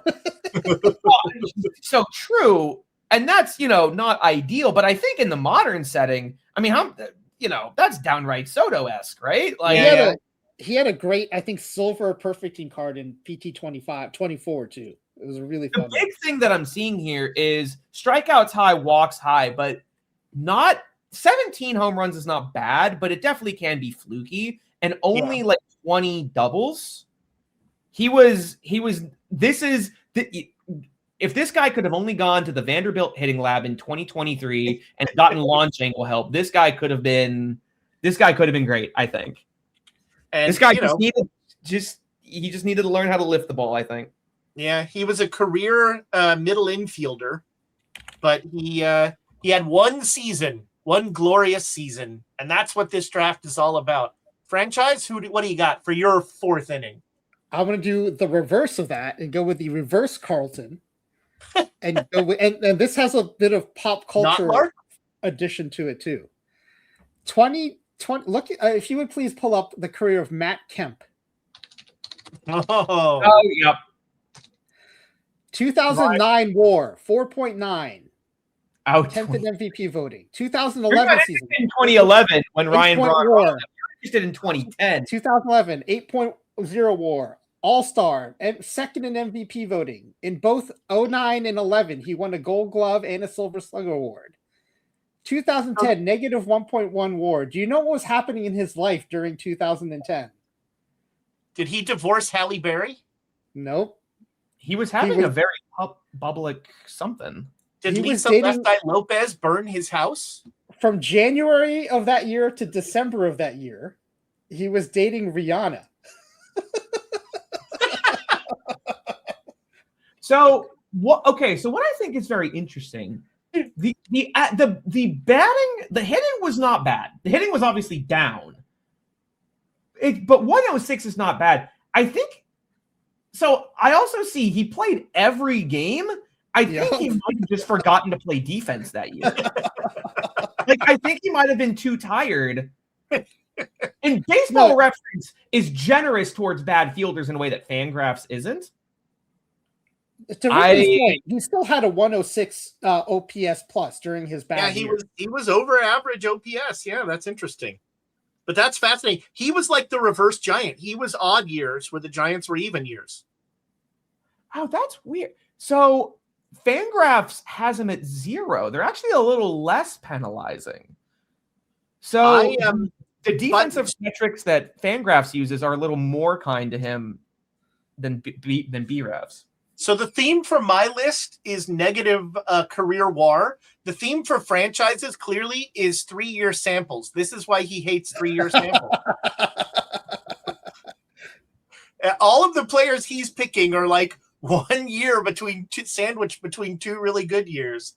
I just thought it was really interesting too that you can almost kind of pinpoint what might have caused that drop. I hope that they were very happy together. So I get the first pick here in the 5th inning, and I'm gonna draft one of those 6-year players that I really wanted to have make this, and also one of the rookies of the year, which could make this whole list really. Players that won Rookie of the Year, ladies and gentlemen, from the Milwaukee Brewers, Pat Lestache, you a question.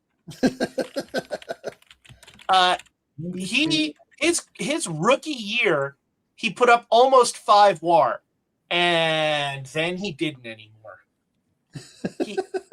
He had his first year was oh wait, I got to look at his BABIP now. 360.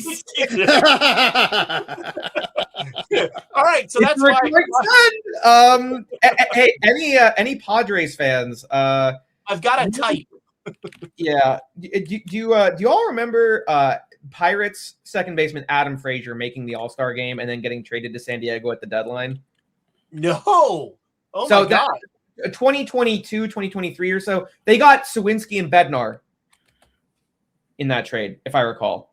It might have been 2021. My apologies. I might be confusing. They love to trade their players. The Pirates do. Anyway, he was an all-star that season. And I remember looking and I go, this guy is not that good. And he BABIP'd, I want to say 405 in April, May, and June. And then he went to San Diego and then BABIP'd 280. The joys of Petco. Yeah, the joys of small sample sizes. Yeah. So there's my first pick, Pat Lestache. That is a crazy, 54 steals. Again, just no walks, tons of strikeouts. Yeah. And then he never got close to that again. He also never got close to he had some injuries and things like that, but he was out of the league in 6 years. 400 PAs, 1.5 WAR. 93. That's not, extrapolated over a whole season. That's a starter. Yeah, it does look like he got hurt, I guess. Yeah. All right, franchise, your 5th pick. All right, I'm going to go with I'm sorry. 28 OPS plus in his final year. Yeah, things got dark. 1.2 in 150 PAs. his BABIP in his last year was point. It was 218. Oh, no, 218. Yeah, he might have lost the plot a little bit. Sorry, go ahead, franchise. All right, I think the Padres were just mentioned in a different context. I'm going to go with 2021 Padres pitcher Austin Adams. Recently, yes. 52 and 2/3 innings pitched, 24 hits batsman. 24 hit batsman in 52 and 2/3 innings pitched. Yeah, there it is. He led the league in hits batsman. They shot in 52 innings. Wow. That, correct me if I'm wrong, that doesn't factor into FIP, right? I don't believe it matters. Normally it's statistical noise. But I think his whip is actually way worse than it otherwise should have been. No, it doesn't, right? Because 28 hits, 35 walks. That's also crazy to have more walks than hits. But that's 63 over 53 innings. That's they don't factor in at all. Well, yeah, you have his batters faced as 241. That's you're right. His whip should be like, wow, that is an impressive season. I mean, just had yips. I guess no, because his ERA plus is a pretty pedestrian 95. He's not terrible. He did hit 13 in his final season, 24. I mean, he threw gas. He had 13 strikeouts per 9. So he was trying to reach his past glories, but couldn't. He's 6 walks per 9. So, he's Nuke Lelouch, right? Except instead of hitting the bowl, he's hitting the batters. Player. His 24 hit batters broke the previous live ball record of 23 held by Howard Emke in 1922, who did it in 279. There you go. There you go. Oh my gosh, that's amazing. He hit a batter roughly every 10 PAs. You did not want to dig in against this guy. So the reason I knew about this guy is I had a theme team, the Grateful Dead Balls, and it was either players who had a name in a song or from a town mentioned in the Grateful Dead song, or led the league in one of the dead ball categories, either being hit by a pitch or hitting someone with a pitch. And so this guy was on my radar because of that. That is bonkers. Wow. Franchise. Ripley, your 5th pick. So I've named some real bangers, right? Lonnie Smith's comeback season, Joe Morgan cracking 11 WAR, some wild World War II era stuff. Let's look at someone who was really, really bad. Just dreadful. Can we let me make sure I've got the year right. Would you like to see the year that a man forgot how to play baseball? Please go to Adam Dunn's 2000. Yes. Adam Dunn, obviously. No, what's crazy? This is my first overlap of the night, by the way. Adam Dunn was definitely a guy that would have benefited from being in the American League way, way earlier, right? He was a designated, he was a born DH, right? He played mostly, the fact that he put up positive WAR for the Reds is insane with how bad his defense is. You would think that him going to the White Sox and now being able to DH, that must be great. And this is for a huge contract too. For an entire season, forgot how to hit the baseball. This is for at the time a huge contract. They're still only known between him and God, as far as I can tell. Because he immediately bounced back and was like, "Oh yeah, I remembered how to walk again. I'll put up a 114 OPS plus again the next year and go back to the All-Star game. Just 54 OPS plus, -3 WAR, 159 batting average. Now, admittedly, his batting average was never great, but his career batting average is 240. 54 OPS plus. I've seen seasons from 138 the subsequent year to 54 is like the steepest drop I've ever seen in my life. That's pretty impressive. I've seen like outlier seasons happen and out of the park, but it's never been this drastic. It's never been this bad. It's Chris. My personal pride prevented me from saying Chris Davis. So this was my Chris Davis replacement year, basically.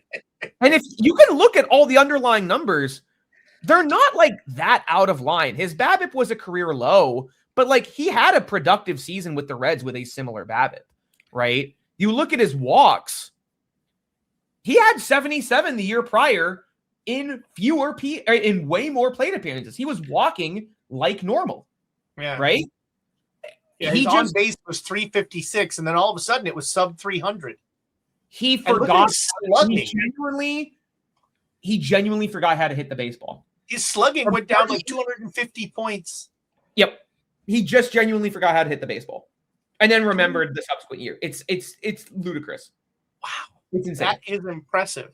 Wow, franchise, you've got the first pick of the 6th inning. All right, so I like these seasons that are kind of contradictions. So there are a couple of these with like wins and losses, losses in ERA. I'm going to go with I think Ed Walsh from 1910. Oh, our first dead ball, a real dead ball ace. Yeah. He led the league in ERA and losses. Oh wow! Oh wow! That's hard. Wow, that's a guy who's coming back to the dugout and giving his entire team a long, hard look. They're calling him the spirit animal of Jacob deGrom. Yeah, there you go. He just walks in the dugout and he's like, any of you SOB is going to score a run. And look, it's not like the 1.27 was low just because it was dead ball. His ERA plus is 187. So even within a low ERA era, his ERA was exceptional. 1.5 walks, 6 strikeouts per 9 in 1910 is pretty wild. Led the majors with a 4.23 strikeout to walk ratio. Still somehow lost 20 games while racking up an 11.1 WAR. I think it's still the only season where a player led the league in ERA and losses. That's a demand to trade season. Okay, yeah, I'm looking at that 1910 White Sox record or White Sox team. Yeah. 1.2, 3, 3.4, 4.5, 5, 4.9. Their entire starting 8 combined for 5.8 WAR. Yeah, I mean, it was not a good team. They won 68 games in 154 games. They fought 7 of their 9 starters had an OPS plus of 76 or worse. Including 1 with 57 and 1 with 41. Wow. Just diabolically bad. And then they've got a utility man with negative 1.2 here, 200 plate appearances with a 31 OPS plus. God, I guess it's just random farm boys from Kansas, right? A 34-year-old that took 70 plate appearances with an OPS plus of 18. Oh, brother. Oh, man. Catcher, 155 plate appearances, OPS plus of 45. The thing is, though, just a couple years earlier, right, he had a lower ERA plus and won 40 games on the same team. So it's a big turnaround. That's insane. They were banking on Big Ed Walsh and nothing else. Yeah, pretty much. Ripley, your 6th pick. Sure. So I didn't actually realize it at the time, but I mostly a lot of the good seasons that I wanted to talk about were seasons that would be like sabermetrician darlings, but before that was a thing, right, in the league, right? And also I wanted to rep Pittsburgh a little bit. And this is a guy career kind of tragically cut short for I was thinking about him with the news about Chris Bryant. Chris Bryant, his lower back is so messed up. He wakes up in pain every morning, right? Like basically can't play anymore. It's basically what happened to David Wright as well. Please show me 1949 Ralph Kiner. Speaking Kiner, of Ralph Kiner's Corner, Kiner's Corner. did you have Ralph Kiner on your list, Frances? Nope. Oh, 8 not WAR. where he led the league in WAR, but his arguably his most impressive offensive season. He was another guy who, if the DH existed, he would have been even better. Yep. Led the league in walks, 432 OBP, 658 slug, 54 home runs in 1949. Just led the league in home runs. What I think is fascinating is he led the league in home runs 6 straight years, one of which was 1940. He led the majors in home runs 6 straight years. I know this guy's career really well. Yes. But again, basically out of the league at 30, effectively because of a bad back. And just I mostly just wanted to never won an MVP, unfortunately. And you can go and look. I mean, there were 1949 was Jackie Robinson's MVP year. I went in and looked. I mean, quite frankly, he deserved it, right? So just kind of tragic on a terrible Pittsburgh team. By the way, just an awful Pittsburgh team. Basically, the only thing worth rooting for. And among Pirates players, among Pirates greats, right? By the time you get to the 60s, right, you've got Clemente, right? You've got Stargell in the 70s, right? Historically, Bill Maz just tragically passed away. Early on, you've got Honus Wagner, right? Ralph Kiner kind of fall because they were just terrible, and the Pirates were awful for decades, right? Before the 1960 World Series. They were the Yankees feeder team. Yeah, basically. They just Kiner, I think, gets kind of fallen by the wayside. And these career numbers, I mean, these are the numbers that you dream about a player having nowadays. Yeah. He's exactly the profile of slugging corner outfielder that every team drools over every time they go in and throw $5 million at a 6'6" Dominican 16-year-old, right? Like they just want to replicate Ralph Kiner ultimately. I mean, three seasons of over 1,000 OPS, and yeah, it's. I wanted to highlight him. 54 home runs is still a Pirates record. So the real outlier is the one game of Kiner's Corner interviews where Ralph Kiner actually knew what was going on. So 2 things happen on my stream every year on Father's Day. I do a sim of the best father-son duos to play the game, try to put them together in a roster that can work. And I quote Ralph Kiner, who said, "On Father's Day, I want to wish all the fathers out there a happy birthday." He was Ralph Kiner. One of my favorite jokes. So Letterman famously would just savage Ralph Kiner, and Letterman was doing an interview with David Cohn, and he goes, "Say, David, do you ever just think about doing really badly on purpose so you don't have to talk to Ralph Kiner after the game?" And David Cohn goes, "I might have to try that." Ralph Kiner. So I figured that to really to make Ripley feel at home, there needed to be an Oriole on this list. Mm-hmm. So I have for you 1989 Jeff Ballard. Okay. Jeff Ballard had a negative 1.1 career WAR. 2.5 of that came in 1989, where he won 18 games. 18 games with an ERA plus of 110 and a FIP of 4. Yeah.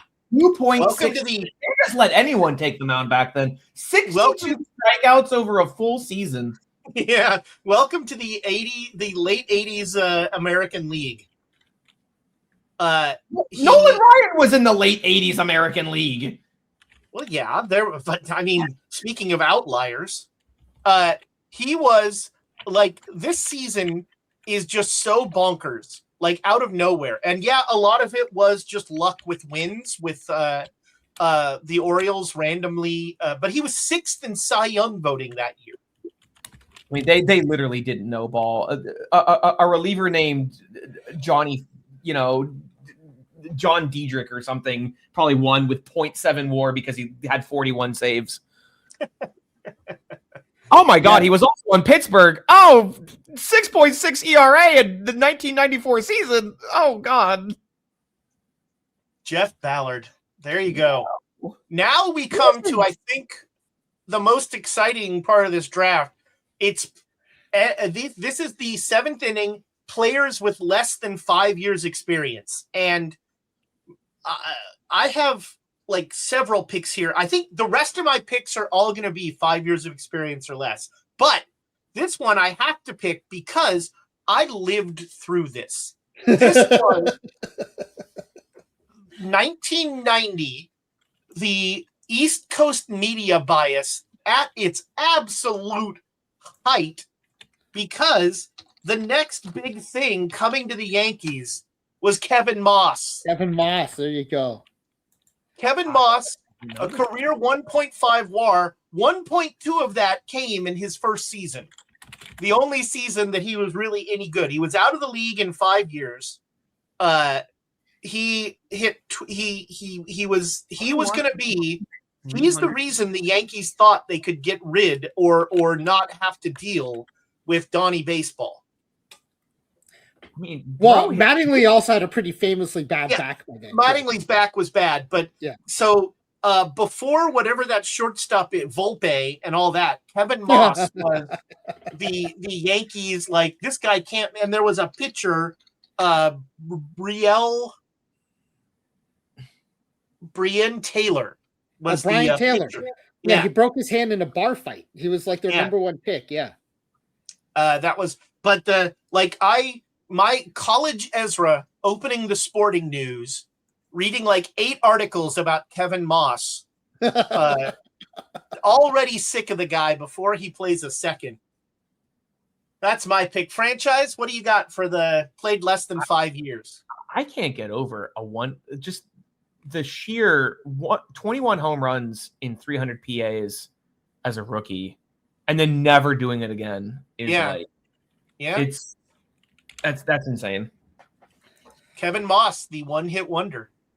And I mean, I will say that I think he was an example of a guy who maybe shouldn't have played in New York.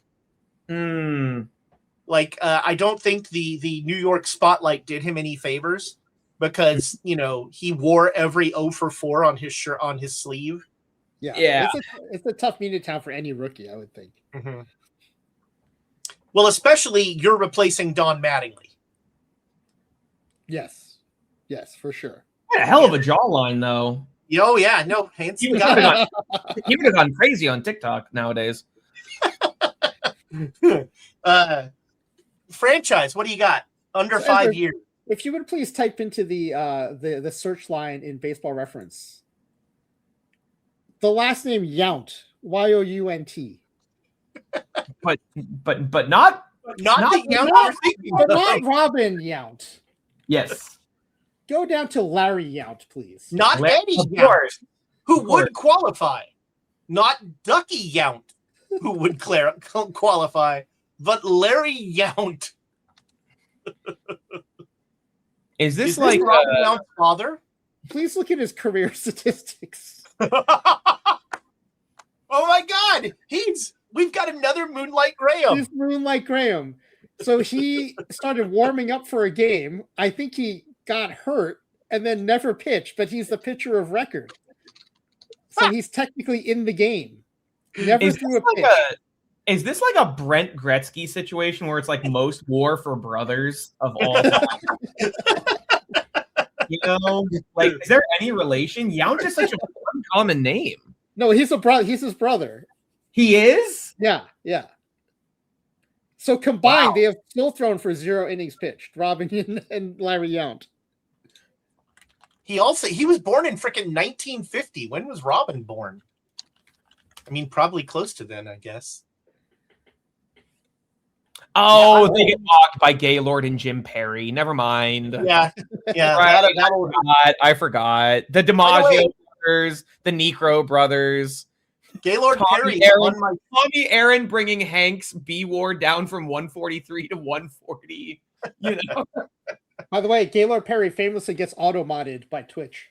Yes. That is yes. really funny. Always funny. But I didn't realize that is very funny.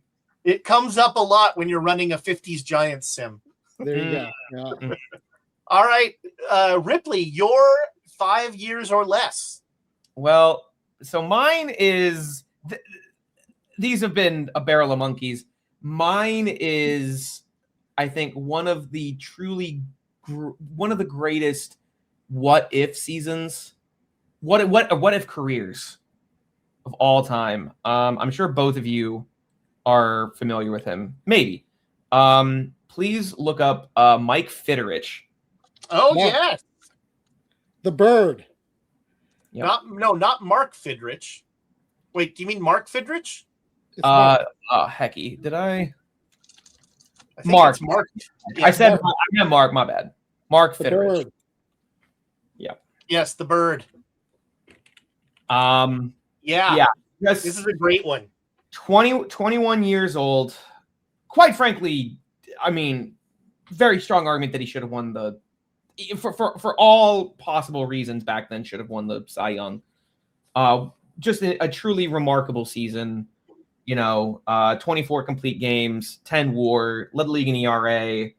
Again, kind of a soft tosser, indicative of the era, right? But like no walks, no home runs, ground baller. And at 21 years old, just a remarkably, uncannily good season. And he just gets hurt a lot. And it's never a good sign when you have more complete games than your age in the season. The technology doesn't really exist at the time to properly diagnose what's going on. After the fact, it would be revealed that he pitched the entirety of 1977, not much, but 11 games of it, with a torn rotator cuff. Also 7 complete games with a torn rotator cuff. Yep. Yeah. 7 complete games with no rotator cuff in his throwing arm. If bone on bone. If he had been born 9 years later, people would not be getting TJS, they'd be getting MFS, right? They would be getting, because he also, not only did he have a rotator cuff injury, he also blew out his elbow. But Tommy John surgery didn't exist at the time. That he would miss that by a little under a decade. So 5 years. That's all he managed to squeeze up. And honestly, those last couple of years, I mean, 17 total starts for like less than 70 innings. Just not a lot, Yeah. The Tigers were just hoping. Yep. Ezra, how many picks in are we so far? You have 2 innings left. That was only my second overlap of the whole night. Wow. You're about to lead off the 8th inning, franchise. All right. And again, 2 innings left. My next 2 picks are the last 2 on my less than 5 years list. And they're both fantastic. Okay. So many to choose from. Yeah, I've got a couple left. All right. Is it me or is it? No, it's you. You need to stop, franchise. Okay. I'm just trying to decide who's getting the. I'm deciding. A pretty well-known one, but it's such my favorite. This is one I stumbled across when I used to read the baseball encyclopedia, which is a cinder block of a book. Yeah. Before baseballreference.com. 1884, Old Hoss Radburn. Oh, sure. For several years, I made it a point to rename the Cy Young Award to the Old Hoss in my saves. So 73 games started, 73 complete games. 60 But- wins. But he had 73 games started, 73 complete games. His record, 60-12. How does that work? Was there a tie? I don't know. Also, one of my favorite things about old Haas and his career. A 19 war. Yes. This was taught to me by the Nolan Network. He is also the first one photographed flipping the bird. Oh, wow. That's the connection between Mark Fidrich. Yeah, there you There go. you go. There you go. Yeah, so all the counting stats are insane because he threw 678 and 2/3 It's innings. basically two dead ball era seasons It is Right. pretty much. at one time, right? Right, It's like still- 340 innings twice. Still excellent. 205 ERA plus is insanely good. So even for the era, this was an outstanding season. Not just the counting stats, but the rate stats. 205 ERA plus, led the league in hits per nine, 5.8 strikeouts per nine back in that era, very high. Just an all-time crazy, not just good, but crazy productive season. Yeah. That's wow. That is a bonkers season. I didn't even realize, I didn't know the 60 wins, and now I want to figure out what happened in that one game. Yeah, it might have been a tie. They used to have ties sometimes because they would just run out of daylight and then they wouldn't make up the game. So Or they'd sometimes run out of balls. Run out of balls, run out of lights. Yeah. Dogs, stray dogs, gut on the field. Yeah. Someone gets struck by lightning. It was yeah. I also really like the 73 complete games and 1 save. Yeah, the record keeping wasn't great back then. Ripley, what do you have for your 8th pick? So 8th pick, we're gonna go back to the Pirates. Again, kind of one of this was one of my favorite players, and I was at the game where it happened, and it was devastating. I went home crying. Please look up 1999 Jason Kendall. Oh, yes.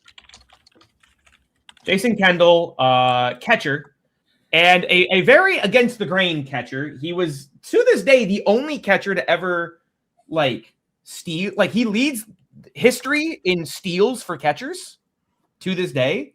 He has more stolen bases basically as a catcher ever, as a full-time catcher. Biggio was second baseman. So he was good. 97. You can see 4 WAR.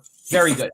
Scrappy. He was our leadoff catcher. I loved comparing and contrasting him to Piazza. Piazza, big slugger, right? 4-hole hitter. Not a great catcher. Was sort of the hallmark of Piazza. He was a hitter. Kendall was like this toolsy, scrappy. Was a good catcher. Blocked the plate, got run over, tanked it, legged out, hustled doubles, stole bases. Very cool. 98 really starts to take off. 327, 411, right? 26 of 31 on the bases. And if you're in the 90s, an 884 OPS at catcher was found money. So 99, 4 WAR in only 78 games. He was on pace. He was leading the league in batting average at the time. He All-Star game, he didn't get voted in for the All-Star game because he was hurt. Right, that's right. He absolutely destroyed his ankle sliding into first base, trying to leg out a single, like an infield chopper to third. And one of the ankle bone, he jammed his heel into first base, and he had a compound fracture that broke the skin. And I saw it on the Jumbotron as a tiny traumatized child. My favorite player huddled over in pain. having the best season the Pirates hitter had since Barry Bonds at catcher. This scrappy guy. He was like this was an era where catchers played 150 games, right? Yeah. He was on pace for 8 WAR at catcher. As like the singles, stolen base, hustle double guy. He would have gotten MVP votes. He wouldn't have won, obviously, but like he would have gotten some. Yeah, And no, it was he's such a what if. Yep. And then he comes back and like just does it again. Like he's great the next a bit of a step down, but like the injury did ultimately like he aggravated it. You can see 2001 he was terrible. But bounced back, was still good, and then shipped him off to Oakland. But Jason Kendall will always 40 WAR as a catcher that hit 75 career home runs. Yeah, that's impressive. Yeah. But no, that season is like, oh, I've had that happen so many times in Out of the Park, where it's just like this young toolsy guy against the grain, you know, that like he's your guy, you know, you took him over maybe a more conventional pick high in the draft or whatever. He's tearing it up, blows out his elbow or something. Yeah. You know, just I need to tell everyone how good Kendall was. So my 8th inning pick, you know, we've established that Franchise and I both have a type. Franchise wants those 3-year samples, and I want the guys who had like all of their career WAR in one sentence. Well, friends, Dick Hughes brings you the best of all worlds because the 3-year sample is his major league career.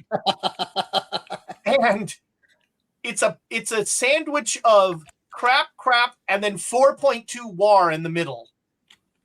And he's out of the league in 68. And plus, give him points for those glasses, too. Dick Hughes has some thoughts about you, young man. I adore the 1968 Major League Baseball season.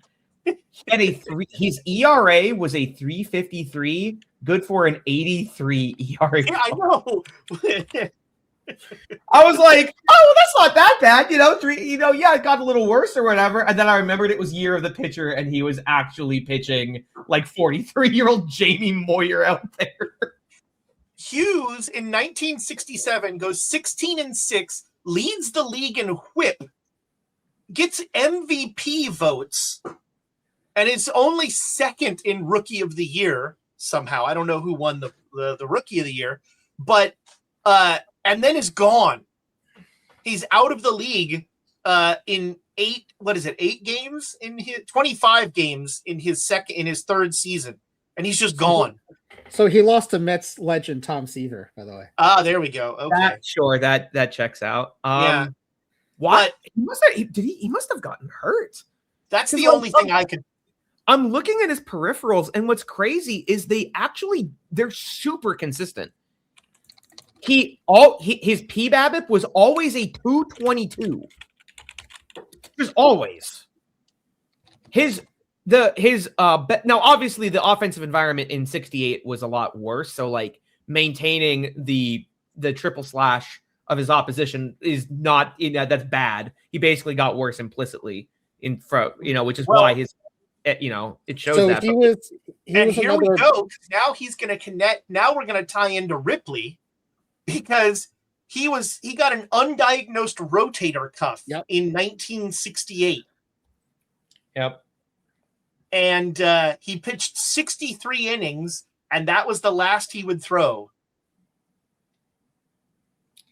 And he still can't lift his arm above his shoulder. We talk about churning through guys nowadays, justifiably so, to be clear, right? I think the pursuit of like spin rate and velocity, a lot of guys are getting hurt. They got hurt back then too. It's just we don't remember them because they pitched 3 seasons. They didn't get rehab starts. They never got to be mediocre 35-year-olds. Like I will remind everyone, Mickey Mantle played without an ACL for half his career. Yeah. And without a kidney. Yep. Well, a liver, really. Yeah. So Dick Hughes, that's Dick you know, Hughes. that's He made a Bob Gibson. yeah. I need to see how good was Bob Gibson in '67. Did he outpitch Bob Gibson in '67? I think he got hurt, and Gibson got hurt one of those years. Gibson's 68 year was the insane one where he had like the 1.13 ERA and still lost 9 games. Yeah, no, I was talking about Dick Hughes outpitched Bob Gibson in 1967. Yes, that's he had a better ERA plus, a better WHIP. That was Steve Carlton too. Yeah, that's right. That was a bonkers pitching staff. If he was healthy, the Cardinals would have had this guy outdueled Bob Gibson. Bob Gibson, Steve Carlton, Dick Hughes could have been a Zito Mulder, the other guy, fucking Hudson, right? That could have been Glavin, Smoltz, Maddox. Yeah. Man. Ugh. All right, 9th inning time. And by the way, thank you, Ripley, for staying up super late. Franchise and I are on the West Coast. That's fine. I work a bit late, so it's still actually not my bedtime. It's my bedtime. Your last pick, your 9th inning. Bring us home. So I'm gonna have a little fun with it. I did have some other kind of all-time great seasons that I thought about highlighting. Brooks Robinson's MVP in '64 when he realized he could be a great hitter, and when then he could hit later. But that once he was an incredible hitter, right? I was just going through the FIP leaderboards, of a single season. Christy Mathewson has the single greatest season by FIP minus of all time, 1908. Yeah. Is a remarkably good season and a tragic tale as well. I already had a lot of sad crap though. Let's have some fun. Let's just look at someone who was just awful. Please show me 2002 Nafi Perez. Oh, he was on my board. This is literally what were they thinking? -2 WAR. -2. This is the height of the steroid era, right? They are trotting out a man. Strangely, Nafi never showed up on those lists. A real life coach, a baseball organization, looked themselves in the face and said, let's trot out a guy who slugs 300 in 2002, plays bad defense, and I think most insultingly, I got caught stealing more than he stole. 8 steals to 9 caught, 20 walks, 53 strikeouts in 145 games, 3 home runs, 20 doubles for a triple slash of 236, 260, 303. This is 2002. It's 2000. John, the Royals were well, it probably wasn't all Coors. Albert Pujols is playing baseball at this time. You know what I mean? Barry Bonds already hit 73. There's just no. And you know what's crazy? I looked up a box score. They led him off. Oh, jeez. With a 260. He was their fast middle infielder. He's your leadoff guy. They really didn't know ball back then. they really 44 OPS plus. No, he wasn't their full-time lead, to be clear. But I did see a box where he was their leadoff hitter, and I just couldn't believe it. It's one of the worst seasons I've ever seen. It's the kind of season. It's the kind of player that even when I'm fully tanking, I don't play. Because I don't want to actively alienate the fans. You need to win at least 60 games, I think. You don't want to watch this guy. I love the more caught stealing than stolen bases, though. That's fantastic. Irredeemable. It's so bad. Well, And that was actually is on this team, by the way. Carlos Beltran is on this team. Mike Sweeney is on this team. Like, it's... Oh, man. Wow. Yeah, Roberto Hernandez, the other Roberto Hernandez, the other one, the first one, The actual Roberto Hernandez. Well, I needed to show people 2002 Navy Perez. My final pick, once again, less than 5 years. In fact, once again, only 3 years, giving franchise that it's 1980. Joe Charbonneau starts off his career in Cleveland with a 2.4 WAR, and then stops. 23 home runs in 500 PAs. Man, not the worst peripherals. And his BABIP was 295. Which is this has to be a boo-boo, right?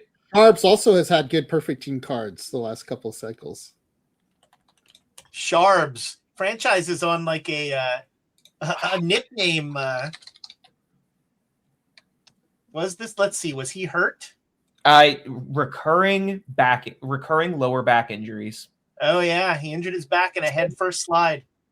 Yep, basically same thing that did Kiner. Obviously different stories, but different skill levels. But he's the rookie of the year, and then he just disappeared. Joe Charbonneau is my last pick. Franchise, your last pick. So let me ask you both a question. Long walks on the beach. Do you think we'll have another 20-game winner in the majors anytime soon? I could see it. Yeah, I mean, honestly, someone like Scooball could do it, right? I'm going to say yes, just because I think no is less likely at some point. Do you think we'll see another 20-game loser in a season? Absolutely not. Yeah, no, there's no way. No, because you just don't. The manager won't let it happen. The agent won't let it happen. The minute you start blowing up, you get yanked. Hopefully, damage gets done, or damage cessates, and then your team can, it'll be a no decision. So that's why I'm going to go with Phil Niekro from 1979. Oh yes. Who led the league in both wins and losses with 21 wins and 20 losses. A 21-game winner and a 20-game loser. All in one. Wow. He led the league in wins and losses. Did that? Yep. That has to be a singular achievement. I think the 2020 may have happened in the dead ball era, but I think he's the only one to lead in both wins and losses. To lead the league in both wins and losses, that has to be a singular achievement. Yeah. He was also shares a trait with Austin Adams, led the league in hit by pitches. There you go. That's right. Yes. Although his was probably like 60-mile-an-hour knucklers, and he did not mind 90-mile-an-hour haymaker sliders. So maybe not. But also part of my recurring theme, 7-point WAR despite 20 losses. Yeah. Well, and also your theme. Check out the 3-year sample from 78 to 80. Yeah, 3-point WAR the next year. 41 home runs. Is so many home runs in 1979. There were some meatballs among those knuckles. Jeez, goodness. I mean, we were just talking about how, like, Joe Morgan led the league in slugging with 17 home runs or whatever around the same era. Yeah, well, this is part of the reason why. I mean, he almost went 2020 the year before too. As a 39-year-old too. Yeah, that's true. Yeah, as a reminder. Well, yeah, the year 40-year-old, excuse me, because we're talking about the 2020 season. Yeah, as a 40-year-old. Yeah. Geez, yeah, the year before he went 19 and 18, so almost 2020 the year before too, but didn't lead the league and only led the league in losses. Well, and how about that 4-year stretch from 38 to 41 where he led the league in games started? Yeah. I mean, he's the guy from Major League. He's Yeah. He had 330 innings pitched in his 38th, 39th, and 40th years on this planet. Yeah, 23 complete games as a 40-year-old. Even if you're throwing a knuckleball, that's a lot of complete games for a 40-year-old. I do within this sample size, by the way, there's so much to pick apart. I was just thumbing through the advanced data and there was an outlier season. His 1970 season is also memorable. 40 home runs allowed. 40 now, but check the innings, the same number of home runs in 110 fewer innings. 1.6 home runs per 9. 1.6 per 9 in 1970 is crazy. The year of the bad pitcher. Yeah, I mean they did, after 68 they did lower the mound and scoot it back a bit. So the numbers kind of regressed in 69, but not like that. No. Wow. Like yeah, wow. That Moyer-esque, I would say. Yeah. That's well. So here's our final boards.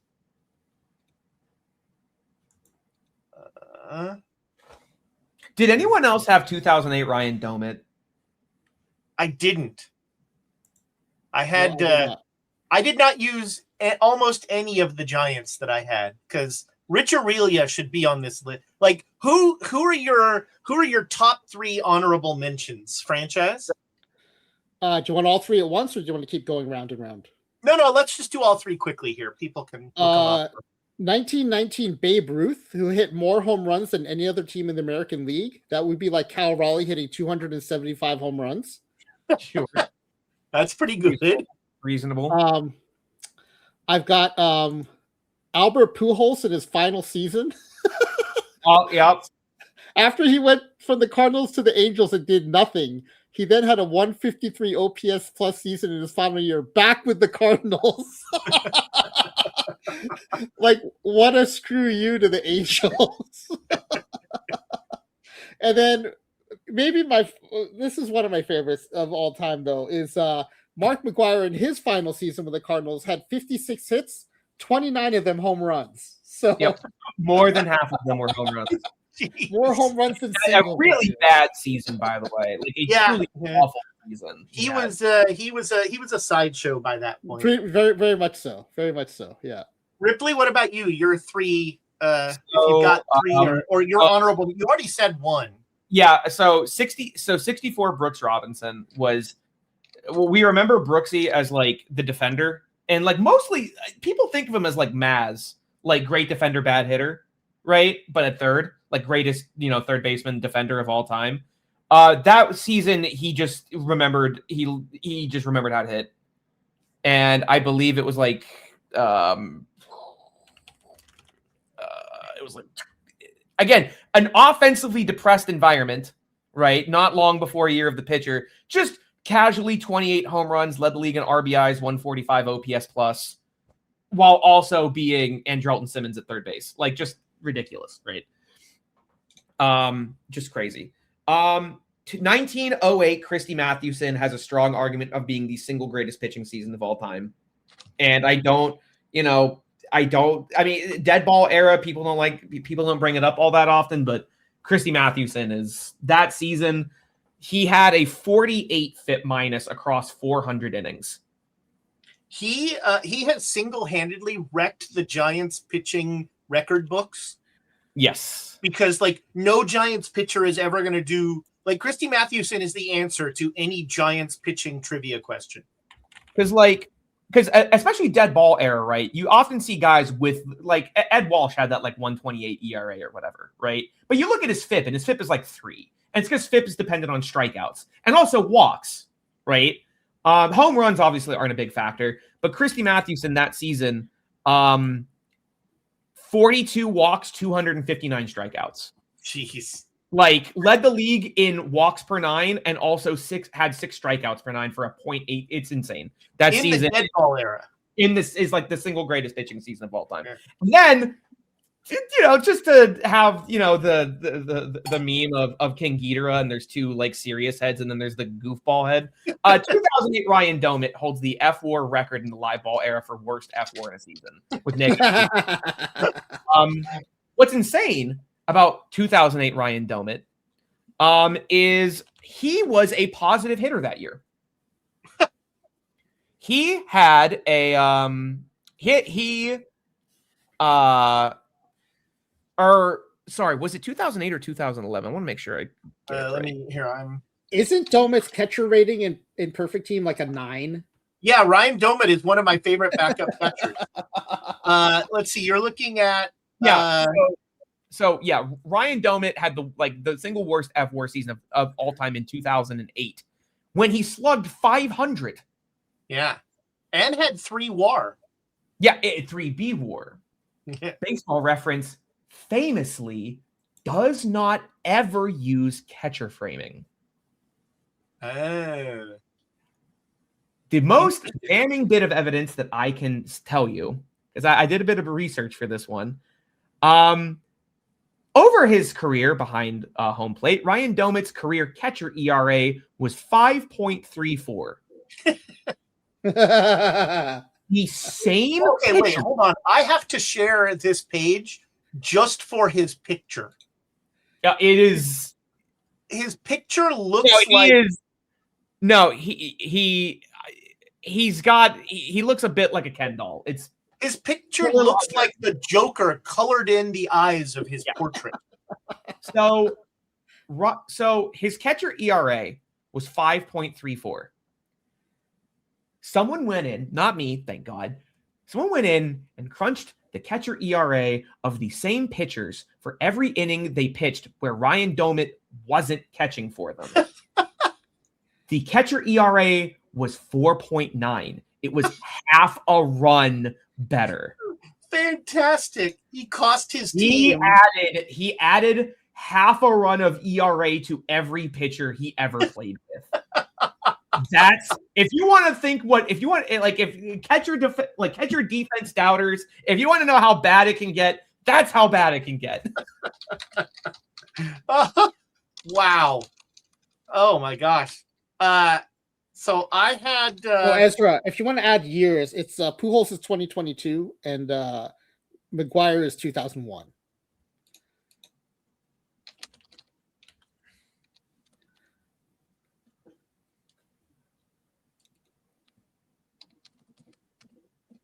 My first honorable mention, and I was really sad not to see him on here, was a guy who had a huge long career, but it was 1993 catcher Rick Wilkins for the Cubs. Oh yeah, nice. Had out of nowhere a 6.6 WAR and never got close to it again, but still had a solid career. 30 home runs and a 300 batting. Hold on, let's just do the quick BABIP check. 330. Yep. Well, that's not that. It's mostly the 30 home runs. Well, yeah, because his next highest was 14. Yeah, he never sniffs 20 again. He has 30 home runs and he has 7. All of his career highs were that. It was just the one glorious season, and then it was now I'm a journeyman. I've seen 50 power guys and out of the park sniff 30, and I'm like, good for you, man. You'll never do that again, and I'm gonna lowball you in ARB, but good for you. You have fun with that all-star appearance. It'll be the only time it ever happens. My second is 1927 Wilcie Moore, who is an outlier because he had his very first season. He was 6.6 WAR. And then his next season, he was negative 1.1. He went from 19-7 to 4 with a 2.28 ERA to 4-4 with a 4.18 ERA. Another perfect teamer. Yeah, Wilcie's the crazy thing about this is he's like, I thought I had found one of the first proper kind of shutdown stopper relievers. Yeah, but look at you're right. That's a great point. 13 saves in 1927. 50 games, but 38 of them were in relief. Yeah. and 30 games finished. Yeah, he was kind of a. You're right. He was sort of a stopper. Like a follower situation in 1930 or 1927. I mean, how long do you think Wilcie Moore was the career leader in saves in baseball? With 49. Saves weren't even like saves didn't even exist. Yeah, saves. But I mean, if we were to like retroactively, like how long would Wilcie Moore hold the saves title?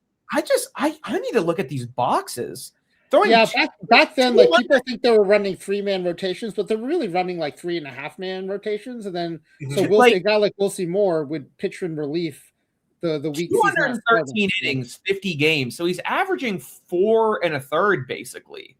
That's such a weird amount to average. Yeah, it's very. He's kind of like I mean, they used them like the fifth starters in the 80s, where they would start some of the time and they would come out of the pen the rest of the time. Yeah, he was kind of Willie Hernandez before Willie Hernandez. That's cool. And my last outlier is every Barry Bonds season after 1998. When he started eating balanced breakfasts. Yes. When he started clean living. But like the numbers are just absolutely ridiculous. Like my favorite is the intentional walk year. That was the crazy one. I mean, Barry Bonds was very, very good at baseball for many years. And I was very lucky to get to watch many of those years. He became, starting in like 2000, he became preposterously good. Like, he became break baseball good at baseball. He was already arguably the greatest outfielder that was playing at that. It was him or Griffey, right? And there's strong arguments of like pre-balanced breakfast Barry versus Griffey, right? Yeah. But like he was already a first balloter. He was already like basically going to invent the 400-400 club. You know? Yeah, and he did. Yeah. But I mean, but to have a 13 OPS, a 260 OPS plus in 2002. The on base percentage is what we had a 609 on base percentage in 2004. That's the one. Yeah. Third time I've mentioned John Boyce this video. Everyone go look up his classic. What if Barry played without a bat? I love it. But that is my. Have you seen that video, Ezra? I have not. I'm gonna have to check it out. It's basically they simulated every at bat as though he wasn't holding a bat, but the pitcher didn't know it. He still.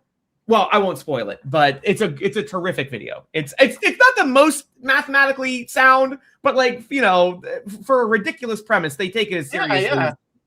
My favorite Barry Bonds video is he went on a Japanese game show and hit home runs that had like ridiculous things happen, and his reactions are so like ridiculously overly serious, as like he's setting off confetti streamers or like sending a naked guy in a diaper shooting out of a cannon. And Barry Bonds is just there like, all right, what's the next pitch? Love that stuff. Well, friends, you have been so kind and generous with your time. Can you finish filling that out so I can screenshot it? Oh, sorry. Yes. Also, Ezra, I was just scrolling through Wilcie Moore again. Yes, he's a fascinating deep dive. So, are you familiar with the win probability added stat? Yeah, slightly. Thanks to you, actually. So it's not the most sound stat ever, right? Because it's context based, right? It's base running situation, game situation, right? It's not like it's dependent on outcomes that happened beforehand out of the player's control. So, not the most scientific, but so typically relievers tend to get a lot, right? I need to find the all-time single season pitcher win probability list. Joe Wilcie had 8.7 win probability added that year. Wow. Which is like, that might be a. I need to find this. That might be a record. That's really, really crazy. You know what? One of my favorite baseball reference things is this, and this actually was true with Barry as well, is when someone has just a ridiculous, like historic large number, and they're like, led the league. Yep. No, duh. No, duh, that Barry Bonds' 1,300 OPS led the league. All right, friends. Thank you so much. This was so much fun. I really enjoyed this. That draft I'm gonna be smiling about that for a while. And I want to franchise. What I want you to screenshot is your ridiculous draft board. I want to see the depths that you went to here. Well, the thing is, I'm such a fan of these seasons. I already had most of these at my fingertips. So again, let's see if I can make this work and shout out both Ripley and Franchise at the same time. If you're not following both Ripley and Franchise, especially at the beginning, I mean, you should be following them all the time and watching all their great stuff, but especially at the beginning of a cycle in OOTP, you're going to get so much great information from both Franchise and Ripley at the beginning as they do those experiments that we were talking about. Yep, I've definitely got a few planned for 27. And yeah, I just looked up, Will Seymour is 15th all time win probability added in a single season, surrounded by Ed Walsh, Grover Alexander, Eddie Seacoates, and Bob Feller. Wow, so that all the old guys are running that one up. And they were he's like the first relief. Willie Hernandez. Look at that. 1984. Anyway. And Walsh and Wilsey made both lists. Yeah, that's right. They were both on here. So yes, follow both of these. Well, I was gonna say gentlemen, but then I looked at Mr. Met again, and it's just terrifying. Man, I actually turned my view of the screen off for a while. My fake background came down again. Sorry. Oh no, Rachel. I want to know why the sun is shining at 11 o'clock at night while it's raining. Wait a minute, that might not be real. Yeah, I mean, make sure you're following 14 seconds. I just want to shout Franchise Time Machine out so I can actually go to bed. We'll do this again. Hopefully it won't take as long because I think during the beginning of the cycle, it might be fun to do individual episodes with y'all talking about stuff. But these are, like I said, two of the best mad scientists in terms of deconstructing the OOTP engine. So worth your time. Thank you both for your time. And I think Franchise, we're going to raid over to you. So if you want to pop off and get started. Yeah, I'm going to reboot. I'm going to take care of that. Thank you. All right. So I'll stay on until then. I'll do a draft or something. But Ripley, thank you so much for hanging out. And I will enjoy seeing you soon. All right. Absolutely. Thank you for having me. All right. Good night. Good night. All right, friends. So we are going to, as soon as Franchise is up, we're going to raid over there. But for now, let's jump in. What the heck? Let's actually look at OTP. Here we go. So I've got a draft to do. So let's do our 5L draft for tomorrow. You know, I decided I don't like the draft. I don't like the vote. I don't want there to be a winner or a loser. Also, I'm guessing it'll be a tie every time, which is also less fun. So I'm just gonna what I'm gonna do is I'm gonna share the lists again over time, and we'll revisit them and things. But I don't think we need a vote. That was fun. I really enjoyed that. All right, let's do quickly our 5L draft. I have to remember what I'm doing. This is the 5L. So I think Steve Stone and Domingo Santana, because I don't care about defense. And I like this Hindu card. Don't mind that Hindu card at all. I don't think I like Mom Bouquet.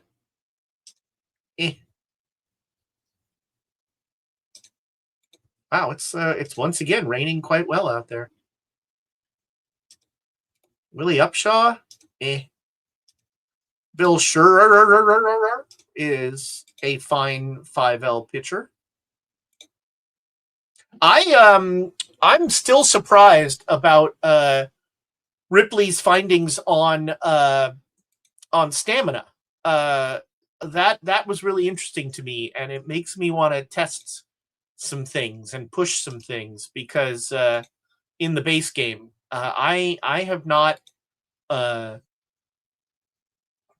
think I'm too precious with stamina, maybe, and so I should think about changing that. And also the avoid K stuff, because I have been disregarding avoid K, so that could be to my detriment, which also very interesting. I think, yeah, Oil Can Boyd, definitely a 5L pitcher for sure.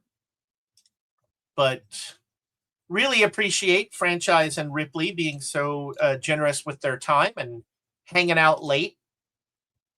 And Franchise is starting like 30 minutes later than usual, or even later. And so I appreciate that. That is very kind of him. Oh, only one. So take Oil Can.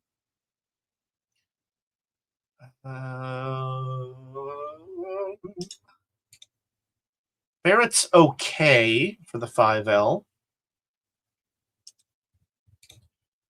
O'Hearn is not a bad 5L player.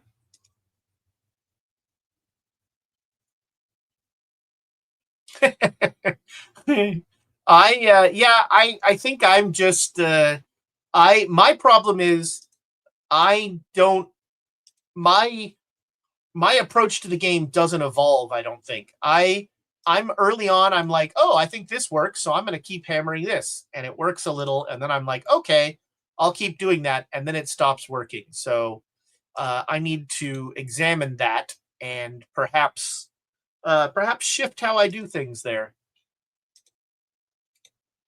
Tom Flash Norton, not very good. I don't want a second one of these cards.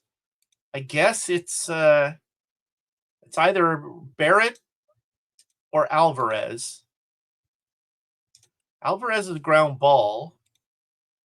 Barrett is neutral. I'm going to go with Alvarez. Maybe not a great choice. That's 4 pitchers. I'm a Dick Hall fan in the 5L, so we'll take Dick Hall. I also don't mind this Jim Eisenreich in the 5L, so we'll take Jim Eisenreich. Ooh, I do like Cabrera, though, too. And I don't have any infielder. Ooh, and I like Luis Avalon. I'm going to take Dick Hall, but I think I'm going to take Cabrera instead of Eisenreich. This guy's a nice 5L hitter. Not a great outfielder, but you kind of don't care.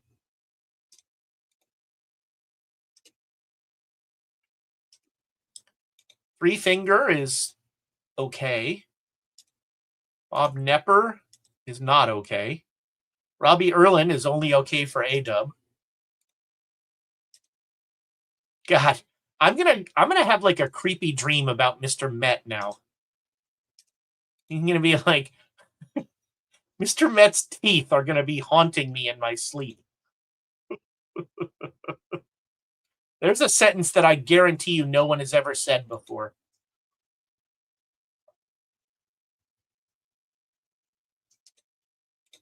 Kind of tempted. I like this Stovall, so we'll take Stovall. Oh, this is another only one.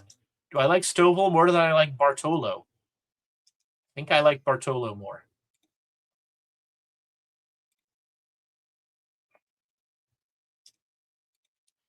Yeah, that error scares me too much.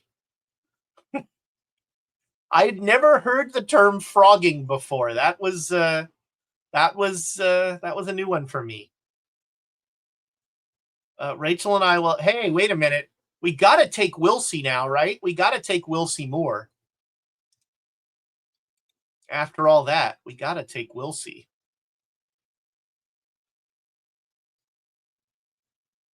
I don't want any of the rest of this garbage. I guess I'm going to take John Bass and hope he doesn't play shortstop for me. He might be my starting catcher.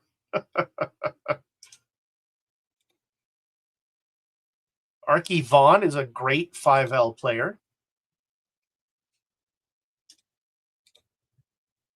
John Cerruti's okay. Miles Thomas. Jake. Ooh. Okay. I kind of like Jake here.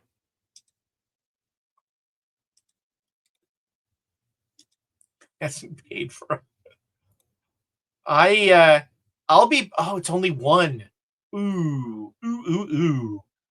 I'm gonna take Archie Vaughn, I think, over Weimer. It's probably Weimer.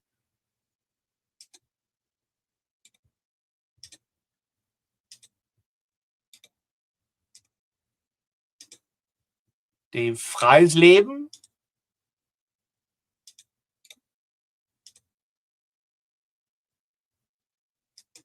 Good old Rusty.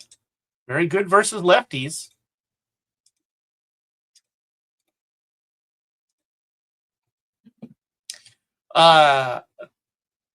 Hopefully, well, there will probably be after talk next week, but it's possible there won't be just because I'm in my craziest time of the year and I might be working or I might be having a nervous breakdown. That might also be. Oh my gosh, another one. I got to take Mark Fidrich, right? I can have two of the people on our lists. Got to take the bird. Okay, and my last pick. I mean, I do love the panda. Anybody else that was on our lists? No. After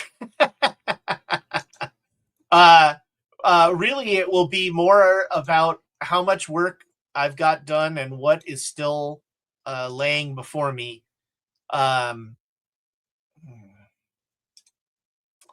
It's a lot right now, but you know, it'll be over soon enough. I mean, Brandon Lowe is a really good bat, but I think I'm going to take the panda.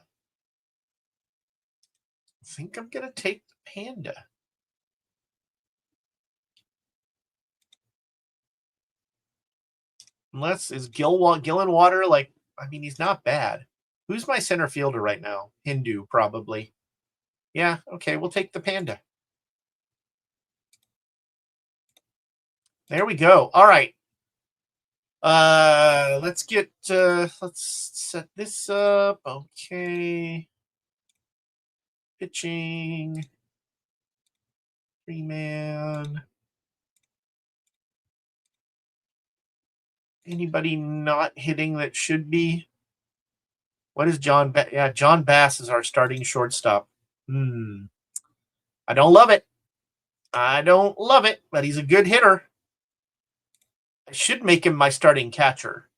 You know what? Versus righties, Bass is our catcher.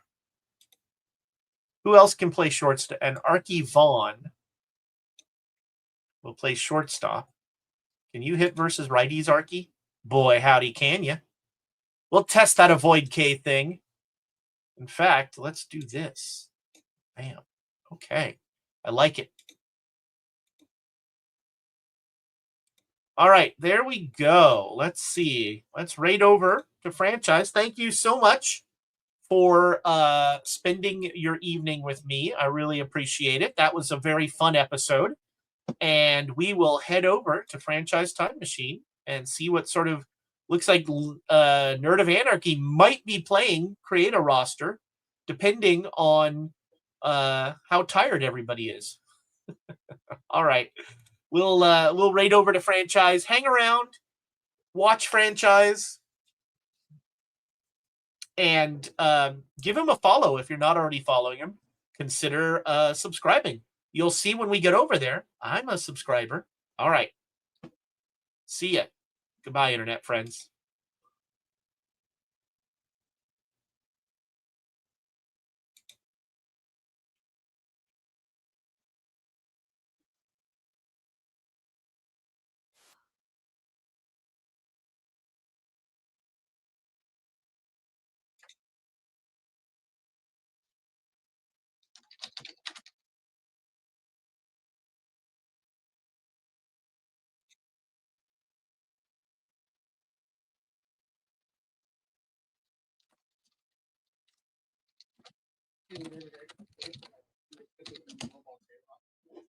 Still go through it. We have to do a little quickly, or we could reschedule.